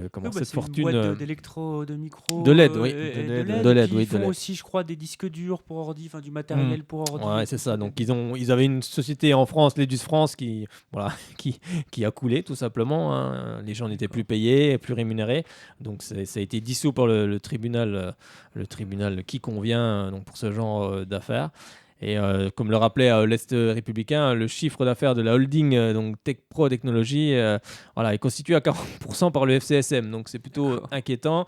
En plus, Monsieur Lee avait demandé un prêt au club pour acheter une Tesla. Enfin bref, il y a plein de choses quand même qui sont pas très transparentes et c'est sûr qu'ils n'amènent pas les gens à prendre cet actionnaire très au sérieux. Ça a pu, on a pu aussi dans les premiers mois se dire allez, on va voir un peu, mais c'est vrai que ça va être compliqué. Donc, tu vois, on parlait du mercato justement. Là, on estime Martin peut partir à 300 000 euros, Tousgar à 100 000. Enfin bref, on commence à préparer les soldes d'hiver et puis ça, c'est pas bien bon. On apprend même que peut-être que un départ d'Ilya Kenzik, donc le directeur général en fin d'année, on a l'impression que tout le monde va partir. Mais c'est un peu tendance, non, ça, parce que je sais pas, Lens, Lille, les actionnaires on se demande ce qui se passe. Non, mais j'ai l'impression que c'est un peu la mode dans le football d'avoir des actionnaires mystères comme ça qui viennent, qui promettent beaucoup de choses. C'est un peu la mode dans le business en général. Ouais, on voit avec SFR, avec Draghi, des investissements. On a un auditeur, Fred ? On a un auditeur, oui, parce que je vois le téléphone décroché, mais c'est vrai qu'on part dans une discussion qui passionnante, mais on a quand même un auditeur. C'était un plaisir d'être avec vous. Moi, il faut que je vous laisse, messieurs, dames. Merci en tout cas pour... Je suis avec Shalom. Rappel après. Là, on a entendu Lionel. Merci Elie, Bonsoir, en tout cas d'être venu. Merci on t'attend pour la semaine prochaine, si tu es dans le coin, il n'y a pas de souci. Avec plaisir. Il n'y a pas de souci. Allez, salut Elie, à la prochaine. C'était Elie qui était donc avec nous ce soir, supporter lui aussi de l'AJ Auxerre, qui va pas très bien non plus. Mais là, on est avec Lionel. Lionel, oui, tu es bien sur Shalom Besançon. D'ailleurs, vous nous écoutez sur le 99.5 et radioshalombesançon.com. Bonsoir Lionel, comment ça va ? Salut Fred, salut à toute l'équipe. Écoute, ça va ? Allez, on va déjà revenir sur le... Un peu malade, mais ça va. Un peu malade, écoute, c'est comme le club. Exactement, c'est comme le club. Un petit peu de sirop et puis tout va bien. Ça fait peur ce qui se passe, ça fait peur. Alors oui, on va revenir déjà sur le match contre Lorient. Déjà, le match, allez. C'est un match qu'on n'aurait jamais dû perdre. Jamais on doit perdre. Et TQ, il nous pénalise encore une fois. Bon, pour toi, il y a faute ou il n'y a pas faute ? On en parlait avec Bénard. Bon, moi je pense que le rouge était mérité. Moi j'ai vu le match, la faute elle mérite le carton rouge est très mérité. Oui, je pense aussi. Bernard n'était pas forcément de cet avis. Il doit jamais plus jouer dans cette équipe. Après, c'est vrai que Bernard n'était pas forcément d'accord avec mon analyse, mais après chacun a son opinion. Moi je pensais que la faute était largement méritée le carton rouge aussi. Le carton rouge c'est logique.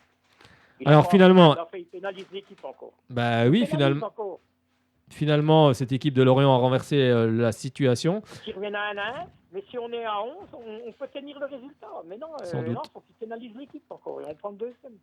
Bah oui. Chaque fois, c'est pareil avec TQ. Et on chaque perd. fois pareil. Bah ça fait le deuxième rouge, si je ne me trompe pas, qui prend cette saison. Le deuxième carton rouge. 3 rouges. Ah, j'en ai oublié un alors. 3 rouges. Bah voilà, donc après c'est un joueur Un gars, il nous coûte au moins 9-10 points. Là. Il nous coûte au moins 9-10 points lui tout seul. bah, c'est surtout un joueur d'expérience, C'est donc énorme quand même, hein. c'est surtout un joueur d'expérience, donc c'est ça qui est un Oui, petit mais peu ça fait navrant. énorme. Ouais, mais pour moi, il nous apporte rien du tout, ce mec-là. Faut laisser. Lui, il peut partir hein, tranquillement. Hein. On peut Bah, le problème, c'est qu'il sera peut-être pas le seul à partir. Bah justement, on va. Ouais, oui. Est-ce que tu pourrais parler un petit peu plus fort, Lionel, s'il te plaît? Oui, bah si, ça va. Moi, je Allez, vous prends le entends bien. mégaphone qui est à côté de toi là. Ouais, tant pis pour les voisins. Prends le mégaphone et puis c'est parti. Bon, on va parler un peu de ce qui se passe, de ce qui se passe aujourd'hui parce que les dirigeants apparemment sont sortis donc du bureau de la DNCG à 18h. Donc on ne sait pas encore ce qui va se passer, Non, quelles on sait pas sanctions, ce qui sera, moi, encore, on sait rien. quelles On saura pas sanctions avant. ont été Je te dis, on prises. saura pas avant la semaine prochaine. Alors quel est ton On saura avis pas toi avant. justement sur la situation du club? On en a déjà parlé quelques fois, mais bon, Bah, c'est périlleux. Hein, on nous annonce 3 repreneurs. Il se dit des choses, on voit des choses dans les journaux, on sait pas vraiment. Quoi. Bon, est-ce que t'es au courant que le club menace de déposer plainte contre nos confrères de l'Est républicain? Après, ils ont peut-être l'Est républicain, ils ont peut-être dit la vérité, on ne sait pas. Hein. Bah, je sais pas, apparemment le club. Je sais pas. Si ça se trouve, il y a une taupe au club qui a dévoilé à l'Est républicain, on n'en sait rien. Ça, c'est possible, Pour oui. faire réagir les gens. Ah bah pour avoir possession de certains documents, oui, je pense qu'il y a quelqu'un qui doit fournir ces documents, oui, faire ça, réagir, là. je pense. Faire Après, quelque chose. après, je ne sais pas. Après, c'est le club qui menace de déposer donc plainte contre l'Est républicain. Mais en tout cas, il y a 3 repreneurs potentiels. Donc un repreneur du Luxembourg, du Moyen-Orient et peut-être l'arrière-petit-fils Romain Peugeot, Romain Peugeot. Qu'ils veulent pas vendre. Je ne comprends pas qu'ils veulent pas vendre. Il n'y arrivera pas. Il n'y arrivera pas. Il va faire tous les ans comme ça, vendre des joueurs. À un moment donné, il n'y aura plus rien. Ben, moi, je suis. En Oui. saison, il va vendre quoi? Bah, c'est plus ça. Si, comme c'est écrit dans le journal, il vend tout ça au mois de janvier, il va faire quoi à la fin de saison? Il n'y aura plus rien. Bah, après, il va faire comment? on va jouer avec les U16, quoi. Bah oui, Non, on va mais faire comment? Mais c'est un abruti, le chinois. Bon, C'est après, un abruti, le chinois, je m'excuse, c'est un abruti. Après, on va pas rentrer. Là, après, c'est ton avis personnel, mais après, c'est sûr que oui, on peut. Moi, je ne comprends pas trop. Enfin, si, la situation, elle est simple. C'est s'il vend, c'est qu'il n'a pas d'argent. S'il vend, c'est qu'il n'a pas d'argent, tout simplement. Il n'a pas d'argent, mais non, C'est, non, il est je en crois train de nous que. manipuler. Il veut faire du business. Bah, là, en tout cas, il est. Moi, je l'ai dit. Écoute, Fred, moi, je l'ai dit depuis le début. Quand il a repris ce club, Sochaux, c'était une vitrine. Ça veut dire ce que ça veut dire, la vitrine. Oui, mais Il voulait après. faire du business sur notre dos. Une vitrine, c'est ça. C'est faire du business. Terminé. Comme le chinois d'Auxerre fait pareil. Exactement la même chose. Bah, Voilà. après, C'est moi, du business. qui fasse qui fasse du business, moi, à la rigueur, ça me dérange pas parce que c'est normal de venir dans un club. On était juste une vitrine. C'est normal de venir dans un club et de faire du business. À la base, c'est ça. Tous les investisseurs, ils viennent aussi pour non, ne. mais il y a business et business. Oui, bah justement, je vais en venir. C'est foutre l'équipe en l'air. Justement, c'est ce que je voulais dire. C'est ce que j'allais venir là-dessus. Il y a business et business. Quand on vient faire du business, il faut déjà investir un petit peu au départ. Et après, dans le football, ce qu'il y a surtout, c'est de ne pas perdre trop d'argent parce que tous les actionnaires perdent de l'argent. Ça, c'est clair. Voilà. Tous les actionnaires perdent de l'argent et perdent beaucoup d'argent même pour certains. Mais peut-être parce qu'ils n'ont pas une bonne vision aussi également. Mais à la base, il faut essayer de ne pas trop en perdre, mais il faut en mettre un petit peu au début quand même. Donc là, on s'aperçoit qu'il n'y a rien eu de mis au départ. Même, on en parlait tout à l'heure sur les sponsors maillots. Il s'est mal entouré. Et Lichtenauer, ce mec-là, c'est un escroc. Entouré de Kenzig, qui s'est fait virer de je ne sais pas combien de clubs. Non, il a été mal entouré aussi. Voilà. Ah bah après, c'est lui qui a choisi les personnes. Après, c'est lui qui a choisi les personnes. Hein. Après, c'est à lui de rectifier le tir quand même, donc parce que c'est lui qui les a choisis ces personnes. La personne les a choisis pour lui. Donc, mais après, ce qu'il y a aussi, c'est que par exemple le sponsor maillot, bah, apparemment, on apprend quand même que ça fait 1 an qu'il est sponsor sur le maillot et qu'il n'a pas versé les fameux 300 000 euros. Donc ça, c'est quand même. Au mois de janvier, on risque de jouer sans de sponsor sur le maillot. Ah oui, non, mais c'est ça, c'est ça. On va Donc. perdre encore de l'argent. Voilà, ça veut dire qu'on va perdre de l'argent. Bah là, franchement, je ne comprends pas. Moi, franchement, là maintenant, à l'heure actuelle, moi, je ne comprends pas, à quoi il joue. Moi, j'ai beaucoup de mal à suivre là. Moi, je te dis franchement, Fred, pour moi, s'ils vendent les joueurs qui ont été annoncés dans le journal au mois de janvier, parce que s'ils vendent les joueurs, ils vont pas en prendre des autres. Hein. Ah bon, on n'a pas d'équipe, on n'a plus d'équipe. On va se raffaiblir encore. Pour moi, on va jouer les dernières places. Hein. Oh bah, non, mais là, si vraiment c'est avéré la vente des joueurs qui ont été précisés, là, on n'a plus d'équipe et puis là, on va tout droit là où je n'espère pas, mais c'est pas possible. C'est pas possible. J'ai écouté Blanchard tout à l'heure, il avait invité Florian Martin. Florian Martin, il n'a aucune offre pour l'instant. Ah bon, il y a beaucoup de conneries qui sont dites, comme Lens, tout ça. Il n'a aucune offre. Lui, pour l'instant, il reste au club. Oui, puis de toute façon, même s'il en a, il va pas forcément les dire à l'antenne. Oui, c'est sûr. Voilà, faut pas non plus prendre argent comptant. Florian ça. Martin, il aura des offres, c'est certain. Ouais, il aura des offres. C'est un très bon joueur, il aura des offres. À l'heure actuelle, Mais non, parce que les clubs n'ont pas encore pris de décision et c'est compliqué pour tous les clubs. Moi, ça m'étonne. Les clubs à l'heure actuelle, ils vont attendre que le gars soit libre. Ils vont pas attendre de l'acheter. Non, puis même là, 3-4 mois de la fin de son contrat, je veux dire, ils peuvent l'acheter, ils vont pas mettre une somme mirobolante. C'est un joueur qui évoluera sans problème en Ligue 1, ça j'en suis persuadé. Mais en tout cas, il va pas dire justement s'il a été contacté par tel ou tel club. Je ne pense pas qu'il puisse se dire comme ça à l'antenne. Après les sommes avancées dans le journal, ça me paraît un peu. Oui, c'est. 100 000 euros, non, mais il rachète juste les contrats. Hein. Il rachète les contrats, tout simplement, les clubs. Ouais, c'est tout. Il reste 4 mois. 4 mois, je sais pas, on va dire une bêtise peut-être. Allez, t'as un salaire à 20 000 ou 15 000. Bon, ça fait ça, quoi. Plus les taxes et tout, ça fait ça. Ils vont pas mettre 1 million d'euros ni sur Florian Martin. Ils vont essayer de racheter. Ils savent que Sochaux va être dans la panade financièrement. Donc, forcément, tu sais, entre clubs, il n'y a pas de.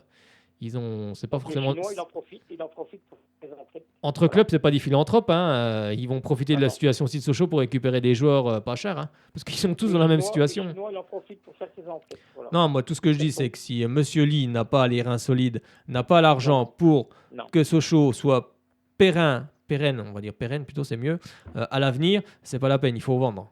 Il faut pas attendre. Il faut vendre maintenant.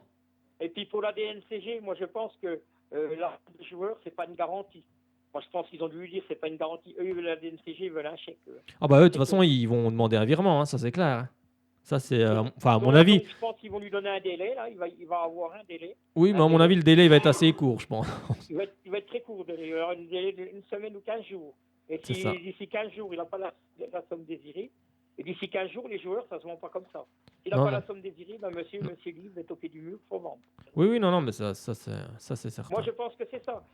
Bah écoute, on va voir ça, Lionel. Moi, je pense que Fred, il n'a pas l'air de se rendre compte, le Chinois. Bah, je crois que. Je sais pas sur quelle planète il vit. On va rentrer comme ça que les joueurs vont être vendus demain.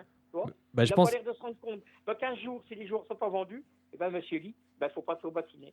Oui, non, mais c'est sûr. Non, mais je pense qu'il s'est mal entouré. Je pense qu'il a été mal conseillé sans doute aussi. Enfin, j'ose espérer en tout cas. Ou alors, c'est de la conscience, quoi. C'est n'importe quoi. Ah oui, il est inconscient. Donc après, on verra. On va suivre, en tout cas, on va suivre ça avec grand intérêt. Bah, je te remercie, Lionel. Merci d'avoir appelé. Et puis, on se retrouve bientôt. Dernière émission la semaine prochaine. On espère gagner prendre au moins un point ou gagner à Clermont. Bah oui, ils vont aller gagner à Clermont, tu verras. Parce que c'est dommage. À Lorient, il y avait la place pour eux. Je ne dis pas gagner parce qu'ils sont perdus dans la partie, mais au moins le match est nul, il y avait la place. Bah oui, on verra ça en tout cas. Merci Lionel de ton appel. Parce qu'il y en a un beau but de Martin. Oui, on a d'autres personnes aussi qui veulent réagir. Donc on te remercie beaucoup. Un beau but de Martin, c'est vrai que tu l'as souligné. Comment bonne fête à toutes les équipes. Bah oui, merci beaucoup. On se reverra encore peut-être la semaine prochaine. Ah bah ouais, la semaine prochaine. Après la victoire à Clermont. Ouais, j'espère qu'on aura les oui, on aura les 3 points. On fait le pari, allez. Des bonnes nouvelles de la DNCG. Voilà. Allez, je parie un pain d'épices en Père Noël. Un pain d'épices en Père Noël qu'on gagne et qui ramène les 3 points, les Sochaliens. Ouais. Allez, merci Lionel. Qu'on a un actionnaire. Mais oui, un club historique qui ne meurt jamais. C'est pas possible. C'est pas possible. Un club historique ne meurt jamais. Donc, de toute façon, j'avais des doutes, moi, avec les Chinois. Depuis le début, je le disais. J'avais des doutes quand même. Bah oui, on verra en tout cas. Même Giroud l'a dit, Giroud l'avait dit aussi. Il avait dit tant qu'il y a les Chinois, Sochaux, à Auxerre, ils ne monteront jamais en Ligue 1. Impossible. Eh ben en tout cas, il avait. C'est Giroud qui l'a dit lui-même alors. Il avait raison en tous les cas. On te remercie Lionel. Il a raison, Giroud. Eh oui. On te remercie Lionel et puis à la semaine prochaine. Ouais, semaine prochaine. Allez, salut Lionel. Ouais, merci Lionel. À bientôt. Oui, c'était donc Lionel, fidèle auditeur. Et puis maintenant, on va justement continuer sur justement le FC Sochaux-Montbéliard. Donc si vous voulez réagir Faites-le à l'antenne, dépêchez-vous car l'émission touche à sa fin. On va justement écouter la réaction de Peter Zedler et Michael Landreau à la fin de cette rencontre contre Lorient. On va déborder. Oui, c'est cruel, c'est pas seulement dur. Cruel, c'est un peu plus. Bon, pendant de longues périodes, on a fait un bon match, parfois même un très bon match. On avait le contrôle, juste le début. Avec leur vitesse, ils nous ont créé des problèmes 2-3 fois. Après, vous l'avez vu, on avait le contrôle. Offensivement, au moment où ils marquent, c'était mérité. Là, malheureusement, on n'a pas marqué le deuxième but qui nous aurait donné la victoire. Et après, bon, ils ont quand même de bons joueurs. Sur le côté, ils sont passés 2 fois, une fois côté droit, une fois côté gauche. On n'était pas là au marquage dans l'axe, il était plus rapide. C'est 2-1. Bon, le carton rouge ce soir nous a pas aidé. Comme ça, on aurait fait au moins un match nul à la fin. C'est cruel, on a perdu, mais la vie continue, même si c'est très difficile de le dire ce soir. Oui, la possession du ballon en elle-même ne m'intéresse pas du tout. Ce qui m'intéresse, c'est avoir le contrôle quand on l'a et quand on l'a pas surtout. Et ça, on avait montré. Alors là, ils étaient... Bon, ça c'est difficile de le dire, on a perdu. Comme ça, on n'a pas d'argument. Je ne veux pas trop parler, mais pour nous, c'est possible de pas seulement d'y rivaliser, mais de battre tout le monde. Mais avec cette défaite, il faut une semaine de la fin. De la phase aller, il faut quand même regarder sur le classement, et avec le retard, c'est trop grand, c'est vraiment c'est cruel, mais on garde quand même les bonnes choses. Et dommage, élongation, on ne sait pas encore s'il peut jouer la semaine prochaine. Ça aussi, ça fait partie du jeu, mais c'est déjà la 4e blessure musculaire en 2 semaines. Avec Alphonse, André Atsima, Fuchs et lui. Il faut faire une bonne analyse pendant la courte trêve. Ça aussi, logiquement, ça va être un sujet logique. Dommage, s'il avait continué, vous l'avez vu, alors on s'est créé des occasions, mais c'est surtout aussi un axe de progression pour lui de jouer 90 minutes. Mais c'est la trêve, il va rater, je crois, un match, il va revenir pour la coupe après. Et oui, c'était Peter Zedler après, en conférence de presse après la défaite du côté de Lorient. Alors je crois qu'on a Cédric. Bonsoir Cédric. Bonsoir Fred, bonsoir à tous. Comment ça va? Ça va et toi Fred? Bah écoute, ça va bien. Froidement mais sûrement, comme on dit. Oui, exactement, froidement et sûrement. Allez, on va revenir sur ce match justement. Donne-nous ton avis un petit peu sur cette rencontre face à Lorient. Dommage, des regrets? Écoute, moi je l'ai pas vu. Donc j'ai écouté, comme beaucoup de monde, la radio Hervé Blanchard. Bon, on a joué 80 minutes, apparemment, on méritait de marquer. Bon, on aurait dû marquer le deuxième but, on est à l'abri de rien. C'est vrai. Preuve, des concentrations de 10 minutes, on se prend les 2 buts. Bon, moi je trouve que c'est inadmissible de ne pas être concentré pendant les 10 dernières minutes, quoi. Parce que qu'on gagne 0, qu'on va gagner, la preuve, En plus, malheureusement, comme souvent, faute de Adolphe Tekeux qui coûte un rouge. Oui, et puis après, voilà, quand on a su le scénario du match, ils nous ont marqué 2 buts d'Orient. Ce qui est dommage, c'est que oui, effectivement, on a fait un beau match, mais bon, on aurait dû marquer le deuxième but. On aurait dû tout faire pour marquer le deuxième but. Puis là, à la limite, on aurait été à l'abri. Mais bon, moi j'avais peur de ça. Je vous dis honnêtement, j'ai écouté la radio, je me suis dit tant qu'on marque pas le deuxième but. Après, j'osais pas y croire parce que moi je me suis dit, avant d'aller à Lorient, malgré que je suis fan de Sochaux, tu le sais bien, comme beaucoup de monde le sait. Honnêtement, je ne voyais pas gagner à Lorient. Un nul, je me suis dit un nul, ça serait beau. Mais c'est vrai que quand j'ai vu des actions, etc., quand j'ai entendu à la radio, je me suis dit il faut qu'on marque le deuxième but, on sera à l'abri de rien. Et malheureusement, on s'est pris les 2 buts. Et malheureusement, après, voilà, quand on a perdu à Lorient. Bah oui, c'est dommage. Souvent, un rouge de Tekeux, puis voilà, qui nous prive de, entre guillemets, de la victoire. Bon, après, qu'on se prenne un but, qu'ils égalisent Lorient. Oui. Ok, c'est pas grave, qu'on ramène au moins un nul. On ne doit pas perdre ce match. On ne doit pas le perdre. On peut pas perdre. On peut pas perdre. Je suis d'accord. Mais bon, après c'est comme ça, quoi. Après, je pense que on s'est pris le but. Je pense qu'il y a eu un relâchement des joueurs.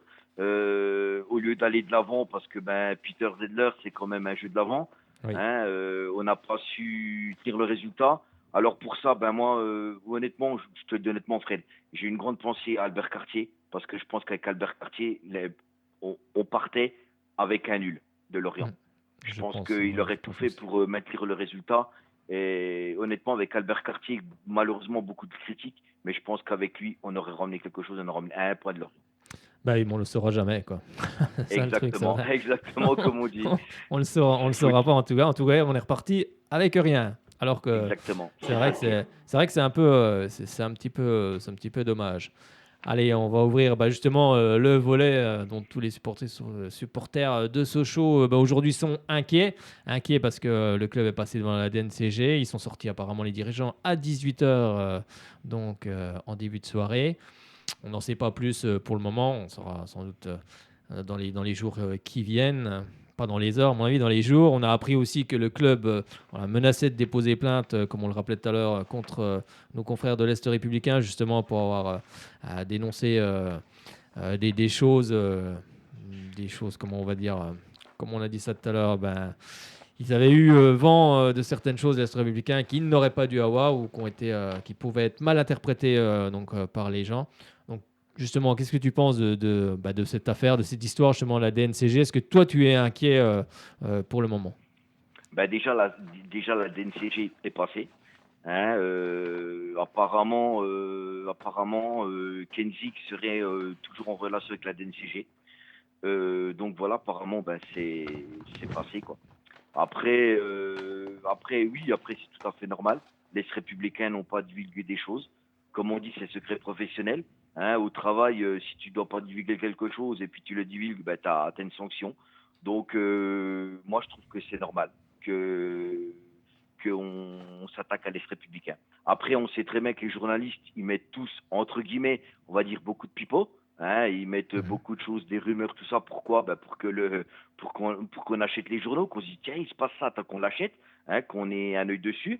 On le sait très bien que les journalistes, de toute façon, s'ils peuvent, entre guillemets, plomber une équipe ou plomber un joueur ou en mettre des trucs qui n'ont rien à voir avec leur vie, etc., ils le font pour vendre du papier, comme on dit. Donc, moi, je trouve que c'est normal. Il y a des choses qui se disent pas. Voilà. Après, moi, je vous dis honnêtement...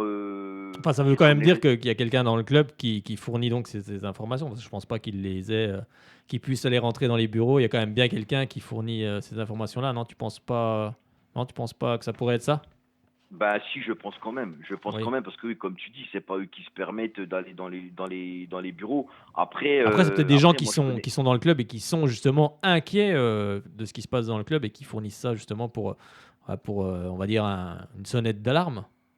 Je pense. Ou alors, est-ce que c'est les républicains qui mettent pas vraiment n'importe quoi pour que justement les supporters entre eux parce que je sais pas si Fred t'a suivi aujourd'hui sur Facebook. Il y a eu plein d'articles sur des trucs qui tenaient pas la route, quoi. Il y a des trucs qui tenaient pas la route. Les gens ils causent, mais en fait personne sait. Et malheureusement, comme je dis, nous on est supporters. Les supporters, malheureusement, on est là, quoi. Malheureusement, on est là pour encourager notre équipe, pour encourager notre club. Après, nous on peut rien faire contre cette situation-là. Oui. On peut rien du tout. Qui sait qu'à les clés, c'est Monsieur Lee. Donc scander les démissions, Monsieur Lee, les mots, etc. Pour moi, ça sert à rien parce que c'est Monsieur Lee qui a le plein pouvoir. C'est lui qui décide de vendre ou pas vendre le club. Pour l'instant, c'est comme ça. Le plus important, c'est que la DNCG soit passée. C'est ça le plus important. Après, ça peut Pourquoi? Parce que, pareil, pour les joueurs en fin de contrat, oui, il y en a beaucoup. Mais il vaut mieux, pour moi, je parle pour moi, Fred. Oui, bien sûr.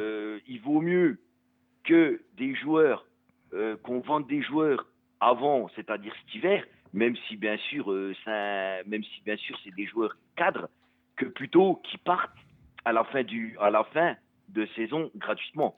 Il faut quand même, voilà, parce qu'à l'heure d'aujourd'hui, il y a des joueurs qui veulent prolonger, mais à l'heure d'aujourd'hui, il y en a qui veulent pas. Un joueur qui veut pas prolonger, on peut pas le forcer. Mais est-ce que justement, donc à ce compte-là, ce qu'on ferait, il vaudrait mieux essayer, je dis bien essayer de le vendre cet hiver, qu'il y ait une entrée d'argent pour le club. Oui, je suis Et d'accord, après- je suis d'accord avec toi, mais est-ce que justement, il y a quand même 18 joueurs qui arrivent en fin de contrat? Ces joueurs n'ont toujours pas reçu, ne serait-ce qu'un entretien justement pour prolonger. C'est peut-être ça qui est quand même assez inquiétant, non? Tu trouves pas? Ben, possible. Après c'est vrai qu'on entend des trucs comme soi-disant qu'il y avait une réunion qui était prévue avec les joueurs. Moi, je vous dis pas, les jours de fin de contrat, ils sont même pas au courant. Il n'y a Ouais. pas eu de réunion concernant les fins de contrat. Donc après, moi, je vous dis, j'ai lu Oui, des après, il y a choses. des choses à prendre à laisser, quoi, c'est sûr, c'est certain. Voilà, c'est comme je dis, il y en a plein qui me disent ouais, mais tu te rends compte si tout le monde part cet hiver, on va jouer avec l'année prochaine. Mais moi je dis honnêtement ces gens-là, je préfère qu'on joue avec des jeunes qui sont formés chez nous, qui ont l'amour du maillot, qu'on sait très bien qu'ils vont se déchirer à fond sur un terrain, que plutôt des mecs entre guillemets, excusez-moi du terme, qu'on n'a rien à foutre de notre club et qui pensent qu'à eux. Moi, je connais des joueurs, je vais pas citer qui. Moi, je connais des joueurs qui jouent avec la réserve, que eux ils m'ont dit clairement. Hein, il y en a qui m'a dit clairement, moi, Cédric, je veux jouer pour mon club. Je suis né ici, je veux jouer pour mon club. Et je sais très bien que cette personne que je ne citerai pas, je sais très bien que cette personne, eh ben, le jour qu'il joue, déjà, un, il ne quittera plus cette équipe parce que c'est un bon. Et deux, je sais très bien qu'il va donner son maximum sur le terrain. Et on sera satisfait. Et moi, je dis que nos jeunes, on prend les exemples comme Jean Dofoux, comme Sofiane Dam, comme Jason Podent qui joue depuis peu. Ils ont été formés chez nous, ils ont l'amour du maillot. Eh ben, ils sont indiscutables. On n'a rien à leur dire. Parce qu'ils ont l'amour du maillot, parce qu'ils aiment notre club. Donc, eux, ils veulent tout donner sur le terrain. Pas comme certains, peut-être que eux, du club, ils s'en foutent parce que ils savent très bien qu'ils sont venus 2 ans, après ils s'en vont, ils sont pas été formés à Sochaux, etc. Bah, en tout cas, oui, c'est sûr que ce sont des jeunes joueurs formés ici, donc forcément, ils ont un attachement au club, et ça, c'est déjà une bonne chose, hein. C'est déjà, c'est vrai que c'est vraiment une excellente chose, et c'est vrai qu'après, oui, on se pose, oui, c'est vrai qu'il y a beaucoup de questions. Après, c'est sûr qu'il y a des choses à laisser, des choses à prendre. Moi, j'attends toujours de savoir un peu, quand il y a des choses vraiment officielles, parce que c'est vrai que c'est difficile de prendre position. Après, c'est vrai qu'on a un doute sur l'actionnaire, tout le monde là, le doute. On le sait, bon, pour le moment, il est en place, et là, on ne peut pas faire grand-chose pour ça. On sait quand même ce qui est quand même, voilà, pour ceux qui sont pessimistes, voilà, moi, j'essaye toujours d'être optimiste. Après, on sait qu'il y a quand même d'éventuels repreneurs qui sont quand même derrière. Donc, je me dis que, bon, même si l'actionnaire venait à péricliter, il y a quand même, j'espère en tout cas, que ces révélations ne sont pas des révélations, comme tu l'as dit, des rumeurs sans fond, on va dire. Et qu'il y a vraiment des repreneurs derrière. Mais pour moi, un club comme Sochaux, il y a forcément quelqu'un qui reprendra si Monsieur Lee fait défaut. J'en reste persuadé. Après, je me trompe peut-être, mais je ne pense pas quand même. C'est quand même un club historique. C'est un club qui n'est pas né hier. Il y a les structures pour la Ligue 1. Et il y a tout est en place. Il y a un centre de formation performant. Il y a beaucoup de choses qui vont dans le bon sens. Donc forcément, il y aura des gens intéressés pour reprendre ce club, j'en suis persuadé. Moi, je trouve qu'un club qui se met à dos la presse régionale, quel que soit le club, ça sent quand même pas bon, quoi. Alors d'accord, ils ont peut-être révélé des choses, mais après, ils ont peut-être aussi fait leur travail de journaliste. Il faut bien aller chercher les infos. C'est tellement opaque, on le dit depuis le début. Oui, c'est Sochaux-Montbéliard, on a tellement de mal à avoir des informations que voilà, si on veut en avoir, il faut aller les chercher, parce que le secret professionnel, tout ça, ça dépend. Il y a deux poids deux mesures. Quand par exemple un dirigeant comme Carlos Tavares part de chez Renault pour aller chez PSA, il a tout le secret industriel de chez Renault en arrivant chez PSA, et là on n'en fait pas tout un plat sur le secret industriel. Donc l'enquête de l'Est, bon, peut-être qu'ils n'avaient pas révélé certaines choses, mais je trouve quand même qu'un club qui se met à dos la presse, ou qui en tout cas, plutôt que de s'occuper d'autres choses, est aussi réactif pour attaquer la presse, ça sent quand même pas très bon. Oui, mais la presse le cherche peut-être aussi. Ouais, peut-être parce qu'il y a des choses à trouver aussi. Exactement. Il faut que après, c'est le jeu du chat et de la souris. C'est un peu ça. Il n'y a pas que le club. Hein. Il y a aussi, est-ce que la presse, on sait tous comment sont les journalistes. Hein. Moi, on le sait. Les journalistes, ils font n'importe quoi pour vendre du papier. Donc, ça se fait pas non plus. Voilà. Hein, et malheureusement, à cause de ça, il y en a qui disent ouais, qui prennent parti. Il y en a beaucoup qui prennent parti le journaliste, puis on ne sait pas. On ne sait pas ce qui se passe. On sait juste que la DNCG est passée. Pour moi, c'est l'essentiel, c'est tout. Après, moi, j'ai écouté le Club Sochaux tout à l'heure. Florian Martin, il était même pas au courant qu'ils étaient à vendre. Ils l'ont vu ce matin à l'entraînement. Ils étaient bouche bée. Voilà. Il m'a dit, moi j'ai appris ça. Il m'a dit, il est hors de question que je parte. Il l'a dit clairement. Après, voilà, même l'argent, il veut pas qu'il parte. Mais même eux, ils étaient bouche bée. Donc, c'est que les journalistes, soit ils ont mis ça comme ça, ou soit oui, il y a quelqu'un dans le club qui leur ont dit ce qui se passe. Et puis effectivement, mais ils n'ont pas divulgué des conneries quand même. Voilà, parce qu'après, tout le monde se pose des questions. Après, malheureusement, ce qu'on entend de mal, on l'enregistre dans nos têtes. Donc forcément, on croit ça au lieu de croire, des belles paroles, etc. Quoi. Hein, c'est comme partout. Hein. Après, oui, on en revient au même. C'est vrai que le club aurait dû aussi communiquer depuis belle lurette sur son projet. Bien sûr, oui, parce que là, pour communiquer le fait qu'ils allaient attaquer l'Est, c'est allé très très vite, quoi. Ils ont été très réactifs. Ils sont beaucoup moins réactifs depuis 2 ans pour expliquer le projet.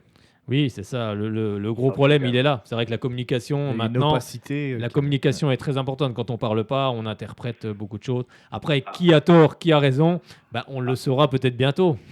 Après, monsieur Kenzig, moi je défends pas Kenzig, attention, je défends personne. Oui, bien sûr. Après, monsieur Kenzig a toujours dit, quand ils sont arrivés avec monsieur Lee, que pendant 2 ans, ils allaient rien investir dans le club. Ils l'ont toujours dit. Donc ça fait 2 ans aujourd'hui. Maintenant, on va voir. La DNCG est passée. Voilà, maintenant, on va voir. Moi, après, j'ai entendu aussi une chose. C'est qu'on m'a dit, il y a un article sur Facebook, qu'apparemment, M. Kenzig partirait. Apparemment, oui. Pour masse salariale, le 31 décembre. Apparemment. Voilà. Mais ça a été divulgué par les Républicains aussi. Oui, c'est vrai. Est-ce que c'est vrai ou pas? On ne le sait pas. Donc après, attendons. Après, tout ce que je sais, c'est que M. Kenzig a dit, Hervé Blanchard a dit tout à l'heure au Club Sochaux, que M. Kenzig et que la DNCG s'est même passé, qu'ils ont donné des projets et que lui était toujours en relation avec la DNCG. Donc, qui croire? Est-ce que croire Kenzig ou est-ce que croire les Républicains qui dit que le 31 décembre, il s'en va? Donc, moi, je suis comme Saint-Thomas. Je crois ce que je vois. Donc, j'attends de voir. Voilà. Mais maintenant, les 2 ans sont passés. La DNCG est passée, c'est très bien. Donc, maintenant, il faut réagir. Et il faut, oui, effectivement, voir le problème des prolongations, des fins de contrat. Justement, après, si le joueur ne veut pas prolonger, on ne peut pas aller de là. C'est comme ça. On peut pas. On va rebondir sur justement ce que disait sur Ilya Kenzig, où il aurait, bien sûr, il faut prendre ça au conditionnel. Il aurait négocié une rupture conventionnelle au 31 décembre, donc avec Sochaux. Donc après, on verra si au 31 décembre, il a vraiment négocié ça et qu'il est parti. C'est vrai qu'on va attendre justement, on va attendre ce qu'a décidé la DNCG. Est-ce que M. Lee va amener l'argent ou pas? En tout cas, on va suivre ça avec un grand intérêt. Et nous, on peut rien y faire. Donc, le problème qu'il y a, c'est que voilà, comme je dis, nous, on est supporters, on est là dans les bons comme des moments sportifs. Donc, c'est à nous toujours d'être notre équipe. Moi, je vous dis honnêtement, bien sûr, je suis socialien. Moi, demain, mon club va en DH, comme a été, admettons, Strasbourg, je le suivrai. Et après, pourquoi pas monter petit à petit comme Strasbourg, ils l'ont fait. Mais après, Fred, tu l'as dit toi-même, un club comme Sochaux ne peut pas mourir. Non. On a 90 ans d'existence, on a créé le championnat, on ne peut pas mourir. Non. Donc, que ça soit avec M. Lee ou sans M. Lee, il y aura toujours un repreneur. Mais le problème qu'il y a, c'est qu'il faut un repreneur fiable et qu'un repreneur. Il ne faut pas qu'il y en ait 2, 3. Il faut qu'il y ait quelqu'un qui vienne acheter le club, mais qui ait les pleins pouvoirs et puis surtout les épaules solides. Oui, il ne faut pas 2-3 personnes. Parce que 2-3 personnes, c'est le bazar. Regardez ce qui se passe. Ça n'a rien à voir, mais regardez ce qui se passe à Saint-Etienne. Oui, c'est ça. Il y a 2 présidents, c'est le bazar. Voilà, c'est toujours le bazar. Dès qu'il y a toujours plusieurs, c'est toujours le bazar. Ils cherchent des investisseurs d'ailleurs. Ils cherchent des investisseurs à Saint-Etienne. Il y a quand même un rendez-vous avec la banque, donc il a retenu 3 dossiers. Ils ont ouvert la porte à des investisseurs parce que je pense que financièrement aussi, les clubs de football sont des gouffres sans fond, comme l'avait rappelé un des dirigeants justement de la famille Peugeot quand il parlait de Romain Peugeot, et il disait qu'il n'avait pas forcément le porte-monnaie. Il ne viendrait pas tout seul, apparemment. Oui, c'est lui, parce que tout le monde dit, voilà, après, Hein, après, moi, comme je dis, la DNCG, si vraiment Monsieur Lee aurait été obligé de vendre, même s'il voulait pas, la DNCG l'aurait forcé. Et la DNCG, c'est pas des rigolos. La DNCG, ils se renseignent qui c'est qui va acheter le club, et puis ils vendent à des actionnaires fiables, pas comme Peugeot l'ont fait au passé. De toute façon, Donc, est-ce que c'est une bonne solution? Parce qu'en ce moment, on entend que est-ce que c'est une bonne solution que Romain Peugeot, admettons, parce qu'il suit le club, mais c'est pas parce qu'il le suit qu'il voudrait l'acheter. Mais est-ce que ça serait une bonne solution que lui viendrait avec des autres, avec des actionnaires? Pas dit, parce que c'est quand même sa famille qui se sont débarrassés du club. Voilà, ils l'ont pas vendu le club, ils se sont débarrassés. Donc moi je pense qu'il faut. Après, je dis comme ça, moi je pense qu'il faut un actionnaire fiable, très solide. Quand je dis très solide, c'est pourquoi pas un actionnaire luxembourgeois, un anglais, un du Moyen-Orient, des épaules solides. Voilà, un qui dit voilà, moi j'ai un projet, j'ai plein de sous à mettre dans le club, je veux investir. C'est ça qu'il faut. C'est pas un mec qui vient avec deux gars, forcément à un moment donné, il y en a un qui va pas être d'accord sur l'autre. Donc non. Un actionnaire qui a les moyens de son ambition, tout simplement. Exactement, et qui viennent tout seul. Par contre, qui nous mettent un président très fiable et un directeur sportif, surtout. Parce qu'à l'heure d'aujourd'hui, ce qui nous manque, c'est un vrai directeur sportif à Sochaux. Oui, c'est ça, on ne sait pas qui dirige. Voilà. On ne sait pas qui dirige, on ne sait pas ce qui se passe, on ne sait pas trop. Exactement, on ne sait rien. Et quand on ne sait pas ce qui se passe, quand on ne sait pas que quand c'est pas transparent et tout, c'est bien sûr les interprétations de tout le monde varient. Et puis, Quand on ne sait pas, on se tait au lieu de dire des conneries. C'est intéressant ce que tu as dit quand même sur Peugeot là, est-ce que ça serait une bonne chose finalement que quelqu'un de la famille Peugeot revienne, parce qu'ils se sont débarrassés du club, on l'a dit. Mais moi je dis toujours des bonnes choses. C'est PSA qui s'est débarrassé du club, pas forcément la famille. Hein. Ouais, mais bon, voilà. C'est pas pareil. Hein. Faut faire deux distinctions. Il y a PSA d'un côté, Peugeot, et la famille. C'est pas pareil. À ce compte-là, ils avaient qu'à le racheter. Ils ont fait encore 2,5 milliards de profit, la famille Peugeot, pas le groupe PSA. Ils avaient qu'à le racheter si vraiment ils l'aimaient tant. Oui, mais moi, je suis pas pour faire le distinguo entre PSA et Peugeot. Si, faut le faire. Si Peugeot il voulait vraiment racheter le club, il faut le faire parce que c'est ils sont riches à milliards. Le club était détenu par PSA et non pas par la famille. Oui, non, mais d'accord, mais à ce compte-là, ils avaient qu'à le racheter. C'est pas pareil. Non, la famille ne souhaite pas racheter le club.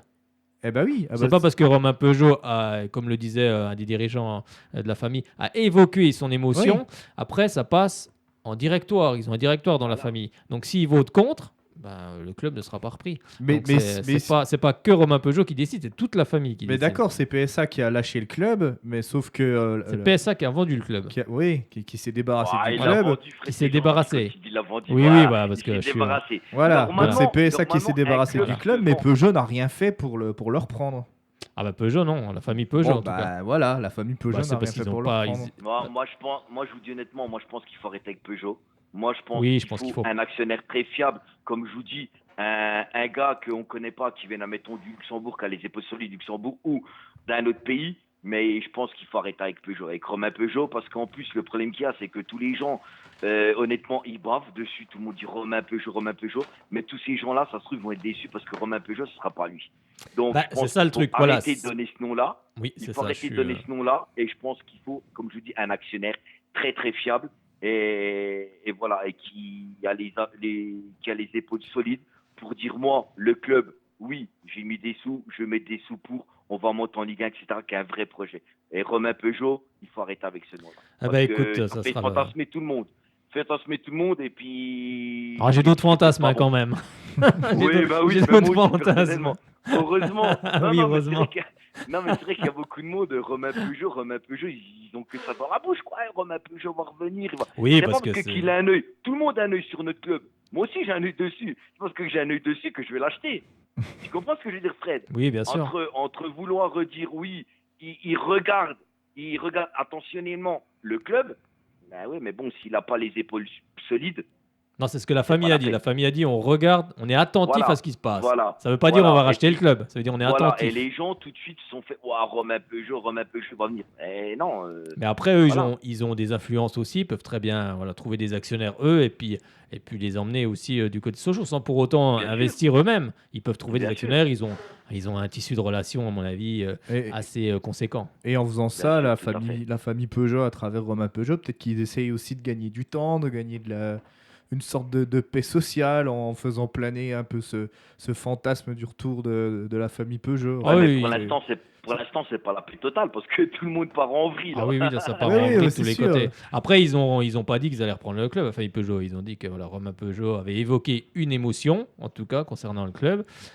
Mais que pour eux, pour le moment, ils restaient attentifs à la situation du club, mais pas plus. Voilà. Donc, ça ne veut pas dire on va racheter le club demain. Parce qu'à mon avis, il n'y a pas que Romain Peugeot qui est attentif au club, il y en a Oui, beaucoup. Hein. il y en a d'autres, Voilà. à mon avis. Exactement. Et ils vont, Donc et ils vont après, peut-être, ils attendent justement le passage devant la DNCG pour voir ce qui s'est passé pour peut-être après prendre, faire quelques actions. Eh bien, en tout cas, on te remercie, Cédric. Eh ben, On va- écoutez, il n'y a, on va pas de conclure problème. là-dessus. Merci à toi, Fred, d'avoir rappelé. Ben, merci. Et Merci puis, de rien. passez de bonnes fêtes de fin d'année. Bah, à de vous même. ainsi À qu'à toi tous aussi. les auditeurs. À toi aussi. Hein, merci, parce qu'on se voit pas à Bonal, puisque le prochain match non, est le ça sera du côté de 6 Clermont. janvier. Eh oui. Voilà, exactement. Voilà. Puis en espérant qu'on ramène une victoire à Clermont. Bien Les sûr. points qu'on a perdus à Lorient, on les ramène. Quoi. Bah oui, ils vont aller la chercher celle-là. Pour la Ouais, dernière. Exactement. La dernière de Exactement. l'année, Puis ils vont aller la chercher là, ils vont se lâcher. J'espère bien. Bah oui, on l'espère. Allez, Allez, merci merci d'avoir Cédric. rappelé. Bonne fête de À fin d'année bientôt. vous tous. Bonne Et à très soirée. bientôt, y a Bonne pas de soirée. Merci, vous aussi. À bientôt. Allez, on va appeler Alexis vite fait. Allez, on y va, Fred. Allez, on va appeler Alexis qui va nous parler des jeunes du FCSM. Il va falloir faire bref. On est désolé. On voit que l'actualité concernant la DNCG et le club socialien, en tout cas, fait réagir. C'est bien, c'est intéressant. En tout cas, vous êtes tous les bienvenus. Bon, là, ça va être un peu plus compliqué. Un peu plus compliqué à cette heure-là. Sinon, on va faire une émission jusqu'à 22h. Bon, pourquoi pas, hein, on sera presque en raccro avec la rediff. Ah, c'est vrai, faut le montage à rediff. Oui, c'est vrai. Oui, il y a du boulot. Hein. Y a pas de... Ici, c'est une radio associative. Hein. Pas des professionnels. On n'a pas des gens derrière qui nous montent les émissions et tout. Il faut quand même le souligner. Ça arrivera peut-être un jour, on l'espère. Quand on aura le statut pro, comme les clubs. Allez, on part avec Alexis. Bonsoir, Alexis. Bonsoir. Ça va? Salut. Bon, on est un peu à la bourre ce soir. Hein. Ouais, c'est pas grave, je m'en doutais un peu vu toutes les infos du jour. Ouais, ça part un peu de tous les côtés. Là. On va attendre que ça se calme un peu, puis avoir Oui. les vraies informations officielles, ça sera mieux. Allez, on t'écoute, Alexis, concernant nos jeunes du FCSM. On va faire rapide. Donc, du coup, il y avait 2 matchs au programme ce week-end. La Nationale 3 et les U15. Alors, en Nationale 3, on se déplaçait à Louan-Cuiseau pour la journée 13. On avait un 11 en 4-2-1-3. Donc, au ballon, au cage, Mbakata, Senadji, Cap Senzemba en défense. Rosier, Martin François à la récup. Loacho en 10. Actas en ailier droit, Macalou en ailier gauche et Glenn Flynn en attaquant de pointe. Au niveau du match, Louan réalise un gros début de match comme tous les adversaires qu'on a devant leur public. Souvent, ils se rappellent, ils se donnent à fond et ils sont récompensés. À la 10e, ils ouvrent le score sur une magnifique action. Magnifique action collective, donc un très beau but. Et c'est mérité vu l'intensité et l'envie qu'ils y ont mis. Donc ça fait un 0 au bout de 10 minutes pour Louan. Louan qui va manquer la balle de break 10 minutes plus tard avec une frappe sur le poteau de haut ballon. C'est donc le break qui est manqué pour Louan. Et à la mi-temps, il y a quand même 1-0 pour notre adversaire. Sochaux va revenir avec de meilleures intentions en deuxième mi-temps. On va notamment gagner la bataille au milieu de terrain et mettre en difficulté l'adversaire en passant notamment par les côtés avec Macalou qui a été très dangereux et très bon. Il a bien percuté. Et Actas qui a du côté droit aussi est intéressant. Louan a quand même des situations de contre, même s'ils sont dominés sur cette deuxième mi-temps. Gros manqué d'un de leurs attaquants, donc au ballon face à un sauvetage, un très grand sauvetage pour permettre au FCSM d'espérer revenir dans son match. Chose que le FCSM va saisir, puisqu'à la 70e, les Sochaliens vont égaliser par Macalou. Alors est-ce que le but sera accordé à Macalou? La Fédération française n'a pas encore homologué, mais le site officiel l'a compté pour Macalou. Moi, je l'ai compté pour Macalou. Alors on verra ce qui va s'en suivre, parce qu'en fait, c'est une action qui est initiée par Glenn Flynn. Et c'est une grosse erreur du portier adverse qui permet à Macalou d'égaliser. Alors il y en a qui disent que c'est le portier adverse qui a marqué contre son camp, d'autres Macalou. Moi, je dis Macalou, le site officiel a dit pareil, alors on verra ce que la fédération... On t'entend pas très bien, là. Ah bon? Voilà, là, on t'entend mieux. Là, on t'entend mieux. D'accord. Donc je disais, pour l'instant, le but est accordé à Macalou, mais peut-être que la fédération l'accordera en compte son gardien. Mais dans tous les cas, ça fait nos affaires, puisque ça nous fait un partout. Et on aurait même pu arracher la victoire dans les 5 dernières minutes si la tentative de Septier avait trouvé le chemin des filets. Mais c'est un point du match nul qui est important parce que déjà on ne perd pas et Dijon a également été tenu en échec. Ça nous permet donc de rester deuxième et égalité de points avec Dijon qui est premier. Donc on a 27 points chacun. Mais le DFCO a une meilleure différence de but, plus 24 contre plus 13. Et pour parler du 15 rapidement, donc on avait un déplacement pour la 11e journée à Mâcon. On a gagné 4-1. Donc au niveau du 11, on avait un 11 en 4-2-3-1, schéma habituel. Un 11 habituel, excepté Camara qui n'était pas là pour ce match. Donc on avait Samu au cage, Galvez, Tantina, Loacho, Grillo en défense. Le reste, Adjaklay, Gerbert, Delphi, Sanchez, Bernabeu, Rafoul. Au niveau du match, on a fait un match qu'on a maîtrisé totalement. On a été très fort au milieu de terrain, beaucoup d'intensité. On les a beaucoup dépassés dans les duels, dans les face-à-face. Et on a été très décisifs devant. Donc pour les buteurs, Bernabeu qui a inscrit un triplé. Donc il porte son compteur à 8 buts. Et Adjaklay qui marque son premier but de la saison. On est donc premier avec 24 points comme le DFCO dans ce championnat, mais une meilleure différence de but cette fois avec plus 42 contre plus 29. On a donc la meilleure attaque et défense du championnat. Et donc les U19 et les U17, les deux matchs ont été reportés à cause des conditions météorologiques. Donc les U19 devaient aller à Metz, tandis que les U17 devaient recevoir Torcy. Et ces deux matchs n'ont pas eu lieu et la date sera dévoilée prochainement. Quant à savoir quand ils vont jouer, parce que ça nous fait beaucoup de matchs de reportés côté U19 et côté U17 ces dernières semaines. Eh ben oui, il y en a beaucoup de reportés en Franche-Comté, enfin en Bourgogne-Franche-Comté, avec les conditions climatiques que l'on connaît actuellement. Eh ben, on te remercie beaucoup, Alexis. Et puis on se retrouve sans doute la semaine prochaine. Oui, la semaine prochaine. Normalement, il devrait y avoir au moins un match qui va jouer. Je pense que la réserve devrait jouer. On verra, mais Oui. normalement, je serai bien là. Eh ben merci en tout cas. À bientôt, Alexis. Bonne semaine à toi. À bientôt, bonne semaine. Bonne semaine. Allez, on enchaîne juste pour vous donner un petit résultat de handball. Le Grand Besançon de handball se déplaçait du côté de Chartres. Donc c'était ce vendredi. Et ils se sont inclinés d'un petit but 26-25. En tout cas, une belle réaction, même s'il y a la défaite au bout des hommes d'Alain Porte. Prochain match ce dimanche 17 décembre. Ce sera la Coupe de France. Donc soyez nombreux et nombreux au Palais des Sports car le Grand Besançon de handball va recevoir Chambéry. Donc un match qui promet en tout cas. Donc vous pouvez réserver vos places sur le site du Grand Besançon de handball. Donc soyez nombreuses et nombreux. Oui, Fred, allez, tu nous dis un petit mot National 3 et puis on terminera. On va faire bref. Parce On qu'il y a pas de terminera National là-dessus. 2. Il n'y a pas eu de National 2, donc Oui. on va tout de suite enchaîner à la National 3.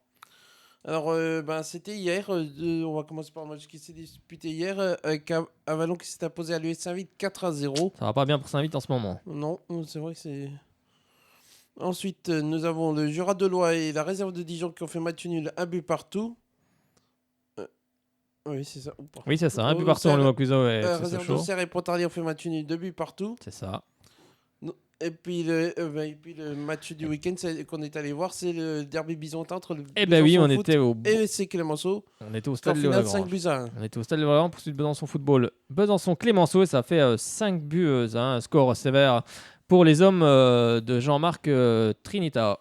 Alors au classement, Dijon est toujours en tête avec égalité de points avec le FCSM. Avec Sochaux, 27 points. Troisième Pontarlier, 23 points. 6e le Besançon Football avec 19 points.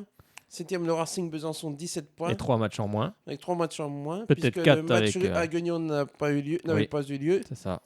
8e le Saint-Vite avec 14 points. 9e avec égalité de points avec Jura de Loire. Et puis Clémenceau qui ferme la marche avec 2 points. C'est ça, c'est ça. Et juste pour vous, on parlait du Racing Besançon, pour vous dire que les filles du Racing Besançon se sont qualifiées au FC Lyon 4-2. Donc elles sont qualifiées donc, pour les 32e de finale de Coupe de France. Alors je ne sais pas si le tirage a déjà eu lieu ou pas. Je n'ai pas eu cette information. Donc on regardez si vous le souhaitez. En tout cas, elles pourraient très bien tomber sur le PSG, Lyon, enfin bref, une équipe de D1.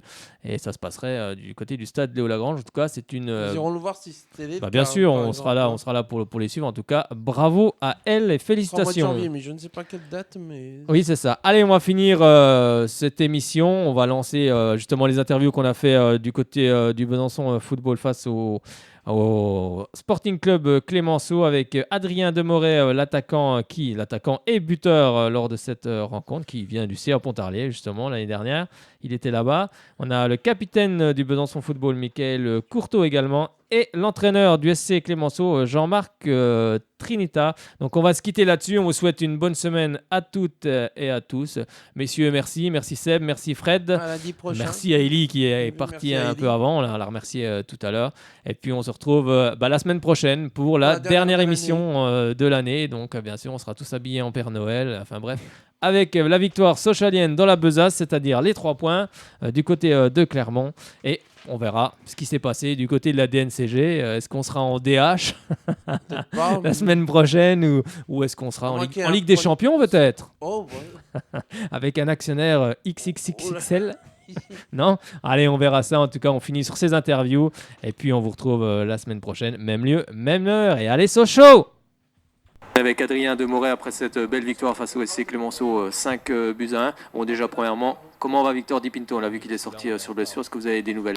Là, je viens de le voir juste à la fin. Là. Normalement, ça devrait être le ménisque. Après, à voir avec le doc exactement ce que c'est. Je pense qu'il y aura déjà au moins 1 ou 2 mois. Hein. Faut pas... Voilà, je pense que quand le ménisque il se bloque comme ça, c'est pas anodin. Donc on va suivre ça, on va prendre de ses nouvelles. C'est vrai que la victoire est belle, il y a juste cette petite chose qui fait que c'est un peu moins beau. Oui, on lui souhaite d'ailleurs un bon rétablissement. Alors justement, on va revenir sur ce match qui avait mal commencé pour le Besançon Football après ce but encaissé dès la 3e minute de jeu. Et après, vous avez trouvé les ressources justement pour inverser la tendance? C'est sûr qu'au bout de 3 minutes, quand il y a de la linge, il fait -2 et puis qu'on prend 1-0, contre le dernier, on se regarde et puis on se dit bon, il va falloir vite remonter la pente. On a vite marqué, on s'est vite remis dedans. Je pense que tout le monde a fait les efforts. On aurait pu même marquer un peu plus parce que je dois la mettre à Marius et puis je le vois pas. Donc voilà, on doit marquer plus vite aussi. Après, on a fait le boulot. Je pense que voilà, ça nous a servi de leçon. Peut-être que ça nous a limite fait du bien de prendre ce but. Comme ça nous a mis tout de suite dedans et puis de pas jouer en titubant entre guillemets. L'important c'était aussi de confirmer après la victoire la semaine dernière contre Quetigny. Ouais, c'est sûr, on a été chercher 3 points à l'extérieur. Si c'était pour faire nul ou perdre ici, ça servait pas à grand chose. Donc voilà, là on a gagné, on est content. Il n'y a plus qu'à fêter ça ce soir. Et là-dessus, je pense que je suis le premier, donc il n'y a pas de problème. Pour revenir sur cette rencontre face à un SC Clémenceau qui n'a pas démérité dans cette rencontre, est-ce qu'il y a vraiment le 5-1 est peut-être sévère aussi pour l'équipe de Clémenceau qui a raté aussi des occasions franches? Je pense qu'ils ont 3-4 occasions qui doivent être dedans. Il y a surtout un 3-2 qui doit peut-être venir avant, qui peut peut-être nous mettre dans le doute. Je pense que le 5-1 est très très sévère. Ils ont donné de l'envie. On a déjà pris une claque à Saint-Vite à peu près contre la même équipe. Là, on s'est dit pas 2 fois, surtout après la victoire à Quetigny. On a gagné, c'est le principal. Il va falloir aller chercher une 3e victoire peut-être contre Avallon, c'est ça, la semaine prochaine. On va aller à Avallon pour gagner, comme on le fait depuis 3-4 matchs. On a vraiment l'envie de gagner. Et puis voilà, je pense que ça devrait le faire si on fait pas n'importe quoi. Sachant que eux, début janvier, ils ont un match de 32e de finale. Voilà, est-ce qu'ils auront tous envie de jouer ce match et puis risquer la blessure? Je sais pas. Justement, c'est bien, la transition est toute trouvée. On sait que tu viens du CA Pontarlier.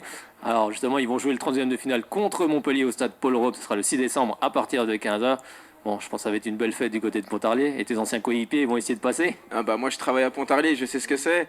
Toute la journée, je suis là-bas, on parle que de ce match. Voilà, moi, je suis très content pour eux. Je sais qu'ils vont faire le match qu'il faut. Et je pense même qu'ils vont se qualifier. Honnêtement, très honnêtement, je pense qu'ils vont se qualifier parce qu'ils ont... Je le pense aussi. Mais je pense que ça va le faire. Et puis ça serait une belle fête dans le Haut-Doubs, que ce soit pour toutes les personnes qui sont autour du club, les bénévoles, tout ça, qui travaillent. Moi, je sais que j'ai joué 6 ans là-bas. Et je sais qu'ils ont vraiment un bel investissement là-bas. Et puis qu'ils mettent tout leur cœur pour que le club vive et vive très bien. Une belle récompense pour tout le monde, pour la région du Haut-Doubs, pour tous les bénévoles, tous les éducateurs, tout le monde en fait. Ouais, voilà, exactement, c'est ça. Moi, je sais que là où je travaille, il y a 5-6 bénévoles, des entraîneurs de joueurs, des joueurs. Et tout le monde attend que ça, donc ça serait une belle fête. Je voulais vraiment qu'ils le jouent à Pontarlier, même si ça aurait été plus facile pour moi à Besançon, parce que j'habite Besançon, mais je monterai à Pontarlier pour aller les voir, il n'y a pas de problème. C'est mieux pour les conditions aussi, ils seront peut-être pas habitués pour Montpellier. Je suis pas sûr que Hilton il va être content de venir, un Brésilien comme ça, -2 à Pontarlier, je suis pas certain. Ça va lui faire bizarre quand il va voir les 50 cm de neige là-haut. Plus le public aussi qui pousse, on connaît le public du stade Paul Rop qui va être chaud bouillant. Ils seront chaud bouillants, de toute façon, ça...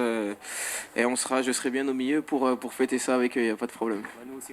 Merci beaucoup Adrien, à bientôt. Michael Courteau, le capitaine de cette équipe du Besançon Football, après la victoire face au Clémenceau 5 buts à 1, un match qui avait pourtant mal démarré avec ce but dès la 3e minute du Clémenceau, mais ensuite le BF a renversé la tendance.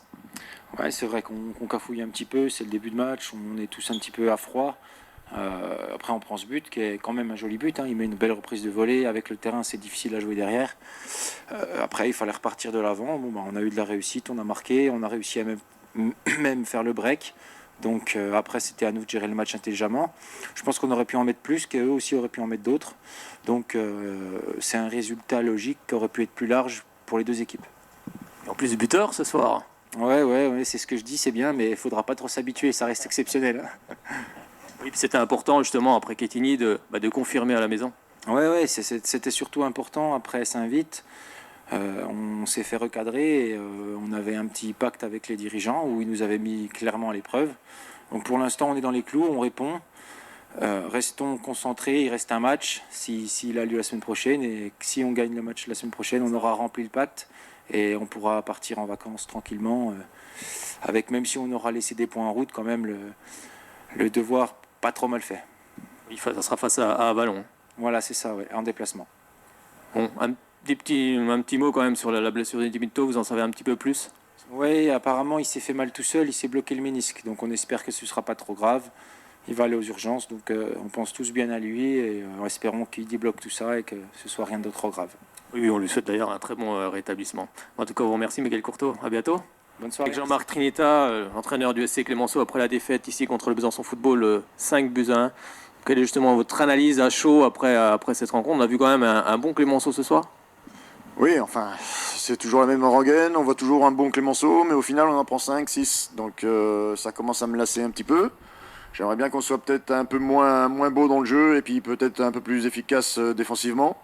Après, c'est vrai qu'on a, au niveau du jeu, on est resté fidèle à notre philosophie de jeu, je pense que les garçons ont bien joué, mais contre des équipes comme le BF ou d'autres, si on laisse des joueurs à 25 mètres de notre but avec 4 mètres de tranquillité, on s'expose forcément à prendre des buts évitables.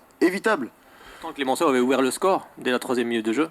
Oui, on a fait une très bonne entame de match, on était bien dedans, on avait le ballon, on les a fait douter. Malheureusement, après ce but, on a pu jouer. On a eu une période où on était derrière et puis on jouait plus. Alors que je leur avais demandé si on avait le bonheur d'ouvrir le score, de geler le ballon, de le garder dans nos pieds, de les faire courir. Et là ils auraient douté. Et peut-être le match aurait changé.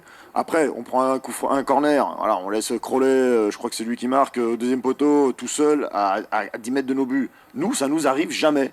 On n'a pas cet état d'esprit défensif qui permet de ne pas prendre des buts bêtes, quoi. Parce que pour moi, c'est un but bête. C'est pas une construction de jeu, c'est rien du tout. C'est être attentif. Le joueur est tout seul à 7 mètres des buts. Donc voilà. Donc tant qu'on fait des erreurs comme ça, c'est impossible d'exister dans un championnat comme le National 3. C'est impossible.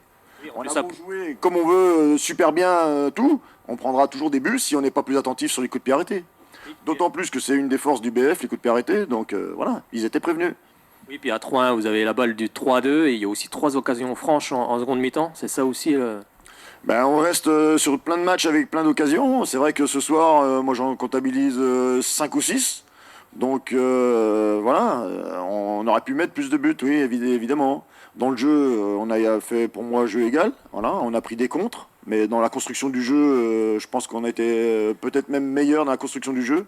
Après, le score plaît dans leur faveur parce qu'ils gagnent 5-1. Mais si on sort le contexte du tableau d'affichage, on regarde le match, on sait pas le score, on enlève les buts et on regarde la qualité de jeu des deux équipes. Voilà. Mais après, eux, ils ont une expérience, ils ont un projet, ils ont quelque chose pour bien défendre, pour s'arracher sur des trucs. Nous, on est là, on joue. Mais on n'a pas la même, le même objectif. Eux, ils sont dedans, ils ont leur championnat à faire, ils sont un petit peu peut-être en retard, donc ils sont dedans. Ils ont des objectifs, peut-être de monter, peut-être pas cette année, mais nous, on se relève d'une intersaison très difficile. Donc on joue, mais il nous manque cet objectif qui nous permettrait d'arracher des situations où ces mêmes situations on prend des buts, quoi. Sur ce match de ce soir, j'ai quand même beaucoup de regrets, quoi, parce qu'on a donné les bâtons pour se faire battre. Et c'est trop récurrent, donc c'est pénible. Il va falloir un peu muscler le discours mais garder aussi notre façon de jouer, parce que je pense qu'elle est bonne. Elle a mis à mal plus d'une équipe. Mais voilà, on est trop naïf, beaucoup trop naïf. Oui, c'est vrai qu'on était venu voir contre Saint-Vite, c'est vrai qu'on avait vu du jeu, on avait une belle équipe du Clémenceau. Et ce soir, c'était un peu le même, ce que vous dites dans le jeu, mais justement, voilà, c'est l'efficacité qui manque. Voilà, il nous a manqué aussi d'efficacité sur des immanquables, parce que je pense que si on donne les mêmes occasions à des garçons offensifs du BF, je pense qu'à chaque fois ça fait but. Donc il faut peut-être se poser la bonne question. Pourquoi nous on n'arrive pas à marquer des buts immanquables, genre tout de suite il m'en vient 3 à l'esprit. Eh ben, si ces 3 mêmes occasions elles sont de l'autre côté, ça fait but. Donc il y a une différence. C'est pas tellement de niveau, c'est d'objectif, d'envie, voilà, c'est ça qui nous manque. Voilà, la lumière est revenue. Ben, la lumière, elle était sur le terrain aussi, donc voilà. Après, je voudrais dire un petit mot aussi, quand même. Je suis assez surpris qu'on ait pu débuter le match, pour pas dire, voilà. Parce qu'il y a 15 jours, il y a 2 matchs du RB qui ont été annulés sur une pelouse nickel. Nous, on joue dans la neige, dans la boue. Donc, je me pose vraiment des questions, quoi. Il y a eu un arrêté municipal 2 fois pour les matchs où la pelouse, j'y étais, moi, elle était verte, elle était belle, ça pouvait jouer. Et là, on joue dans la boue, dans la neige. Alors bien sûr, ça handicape toujours l'équipe qui joue le mieux au ballon. Donc voilà.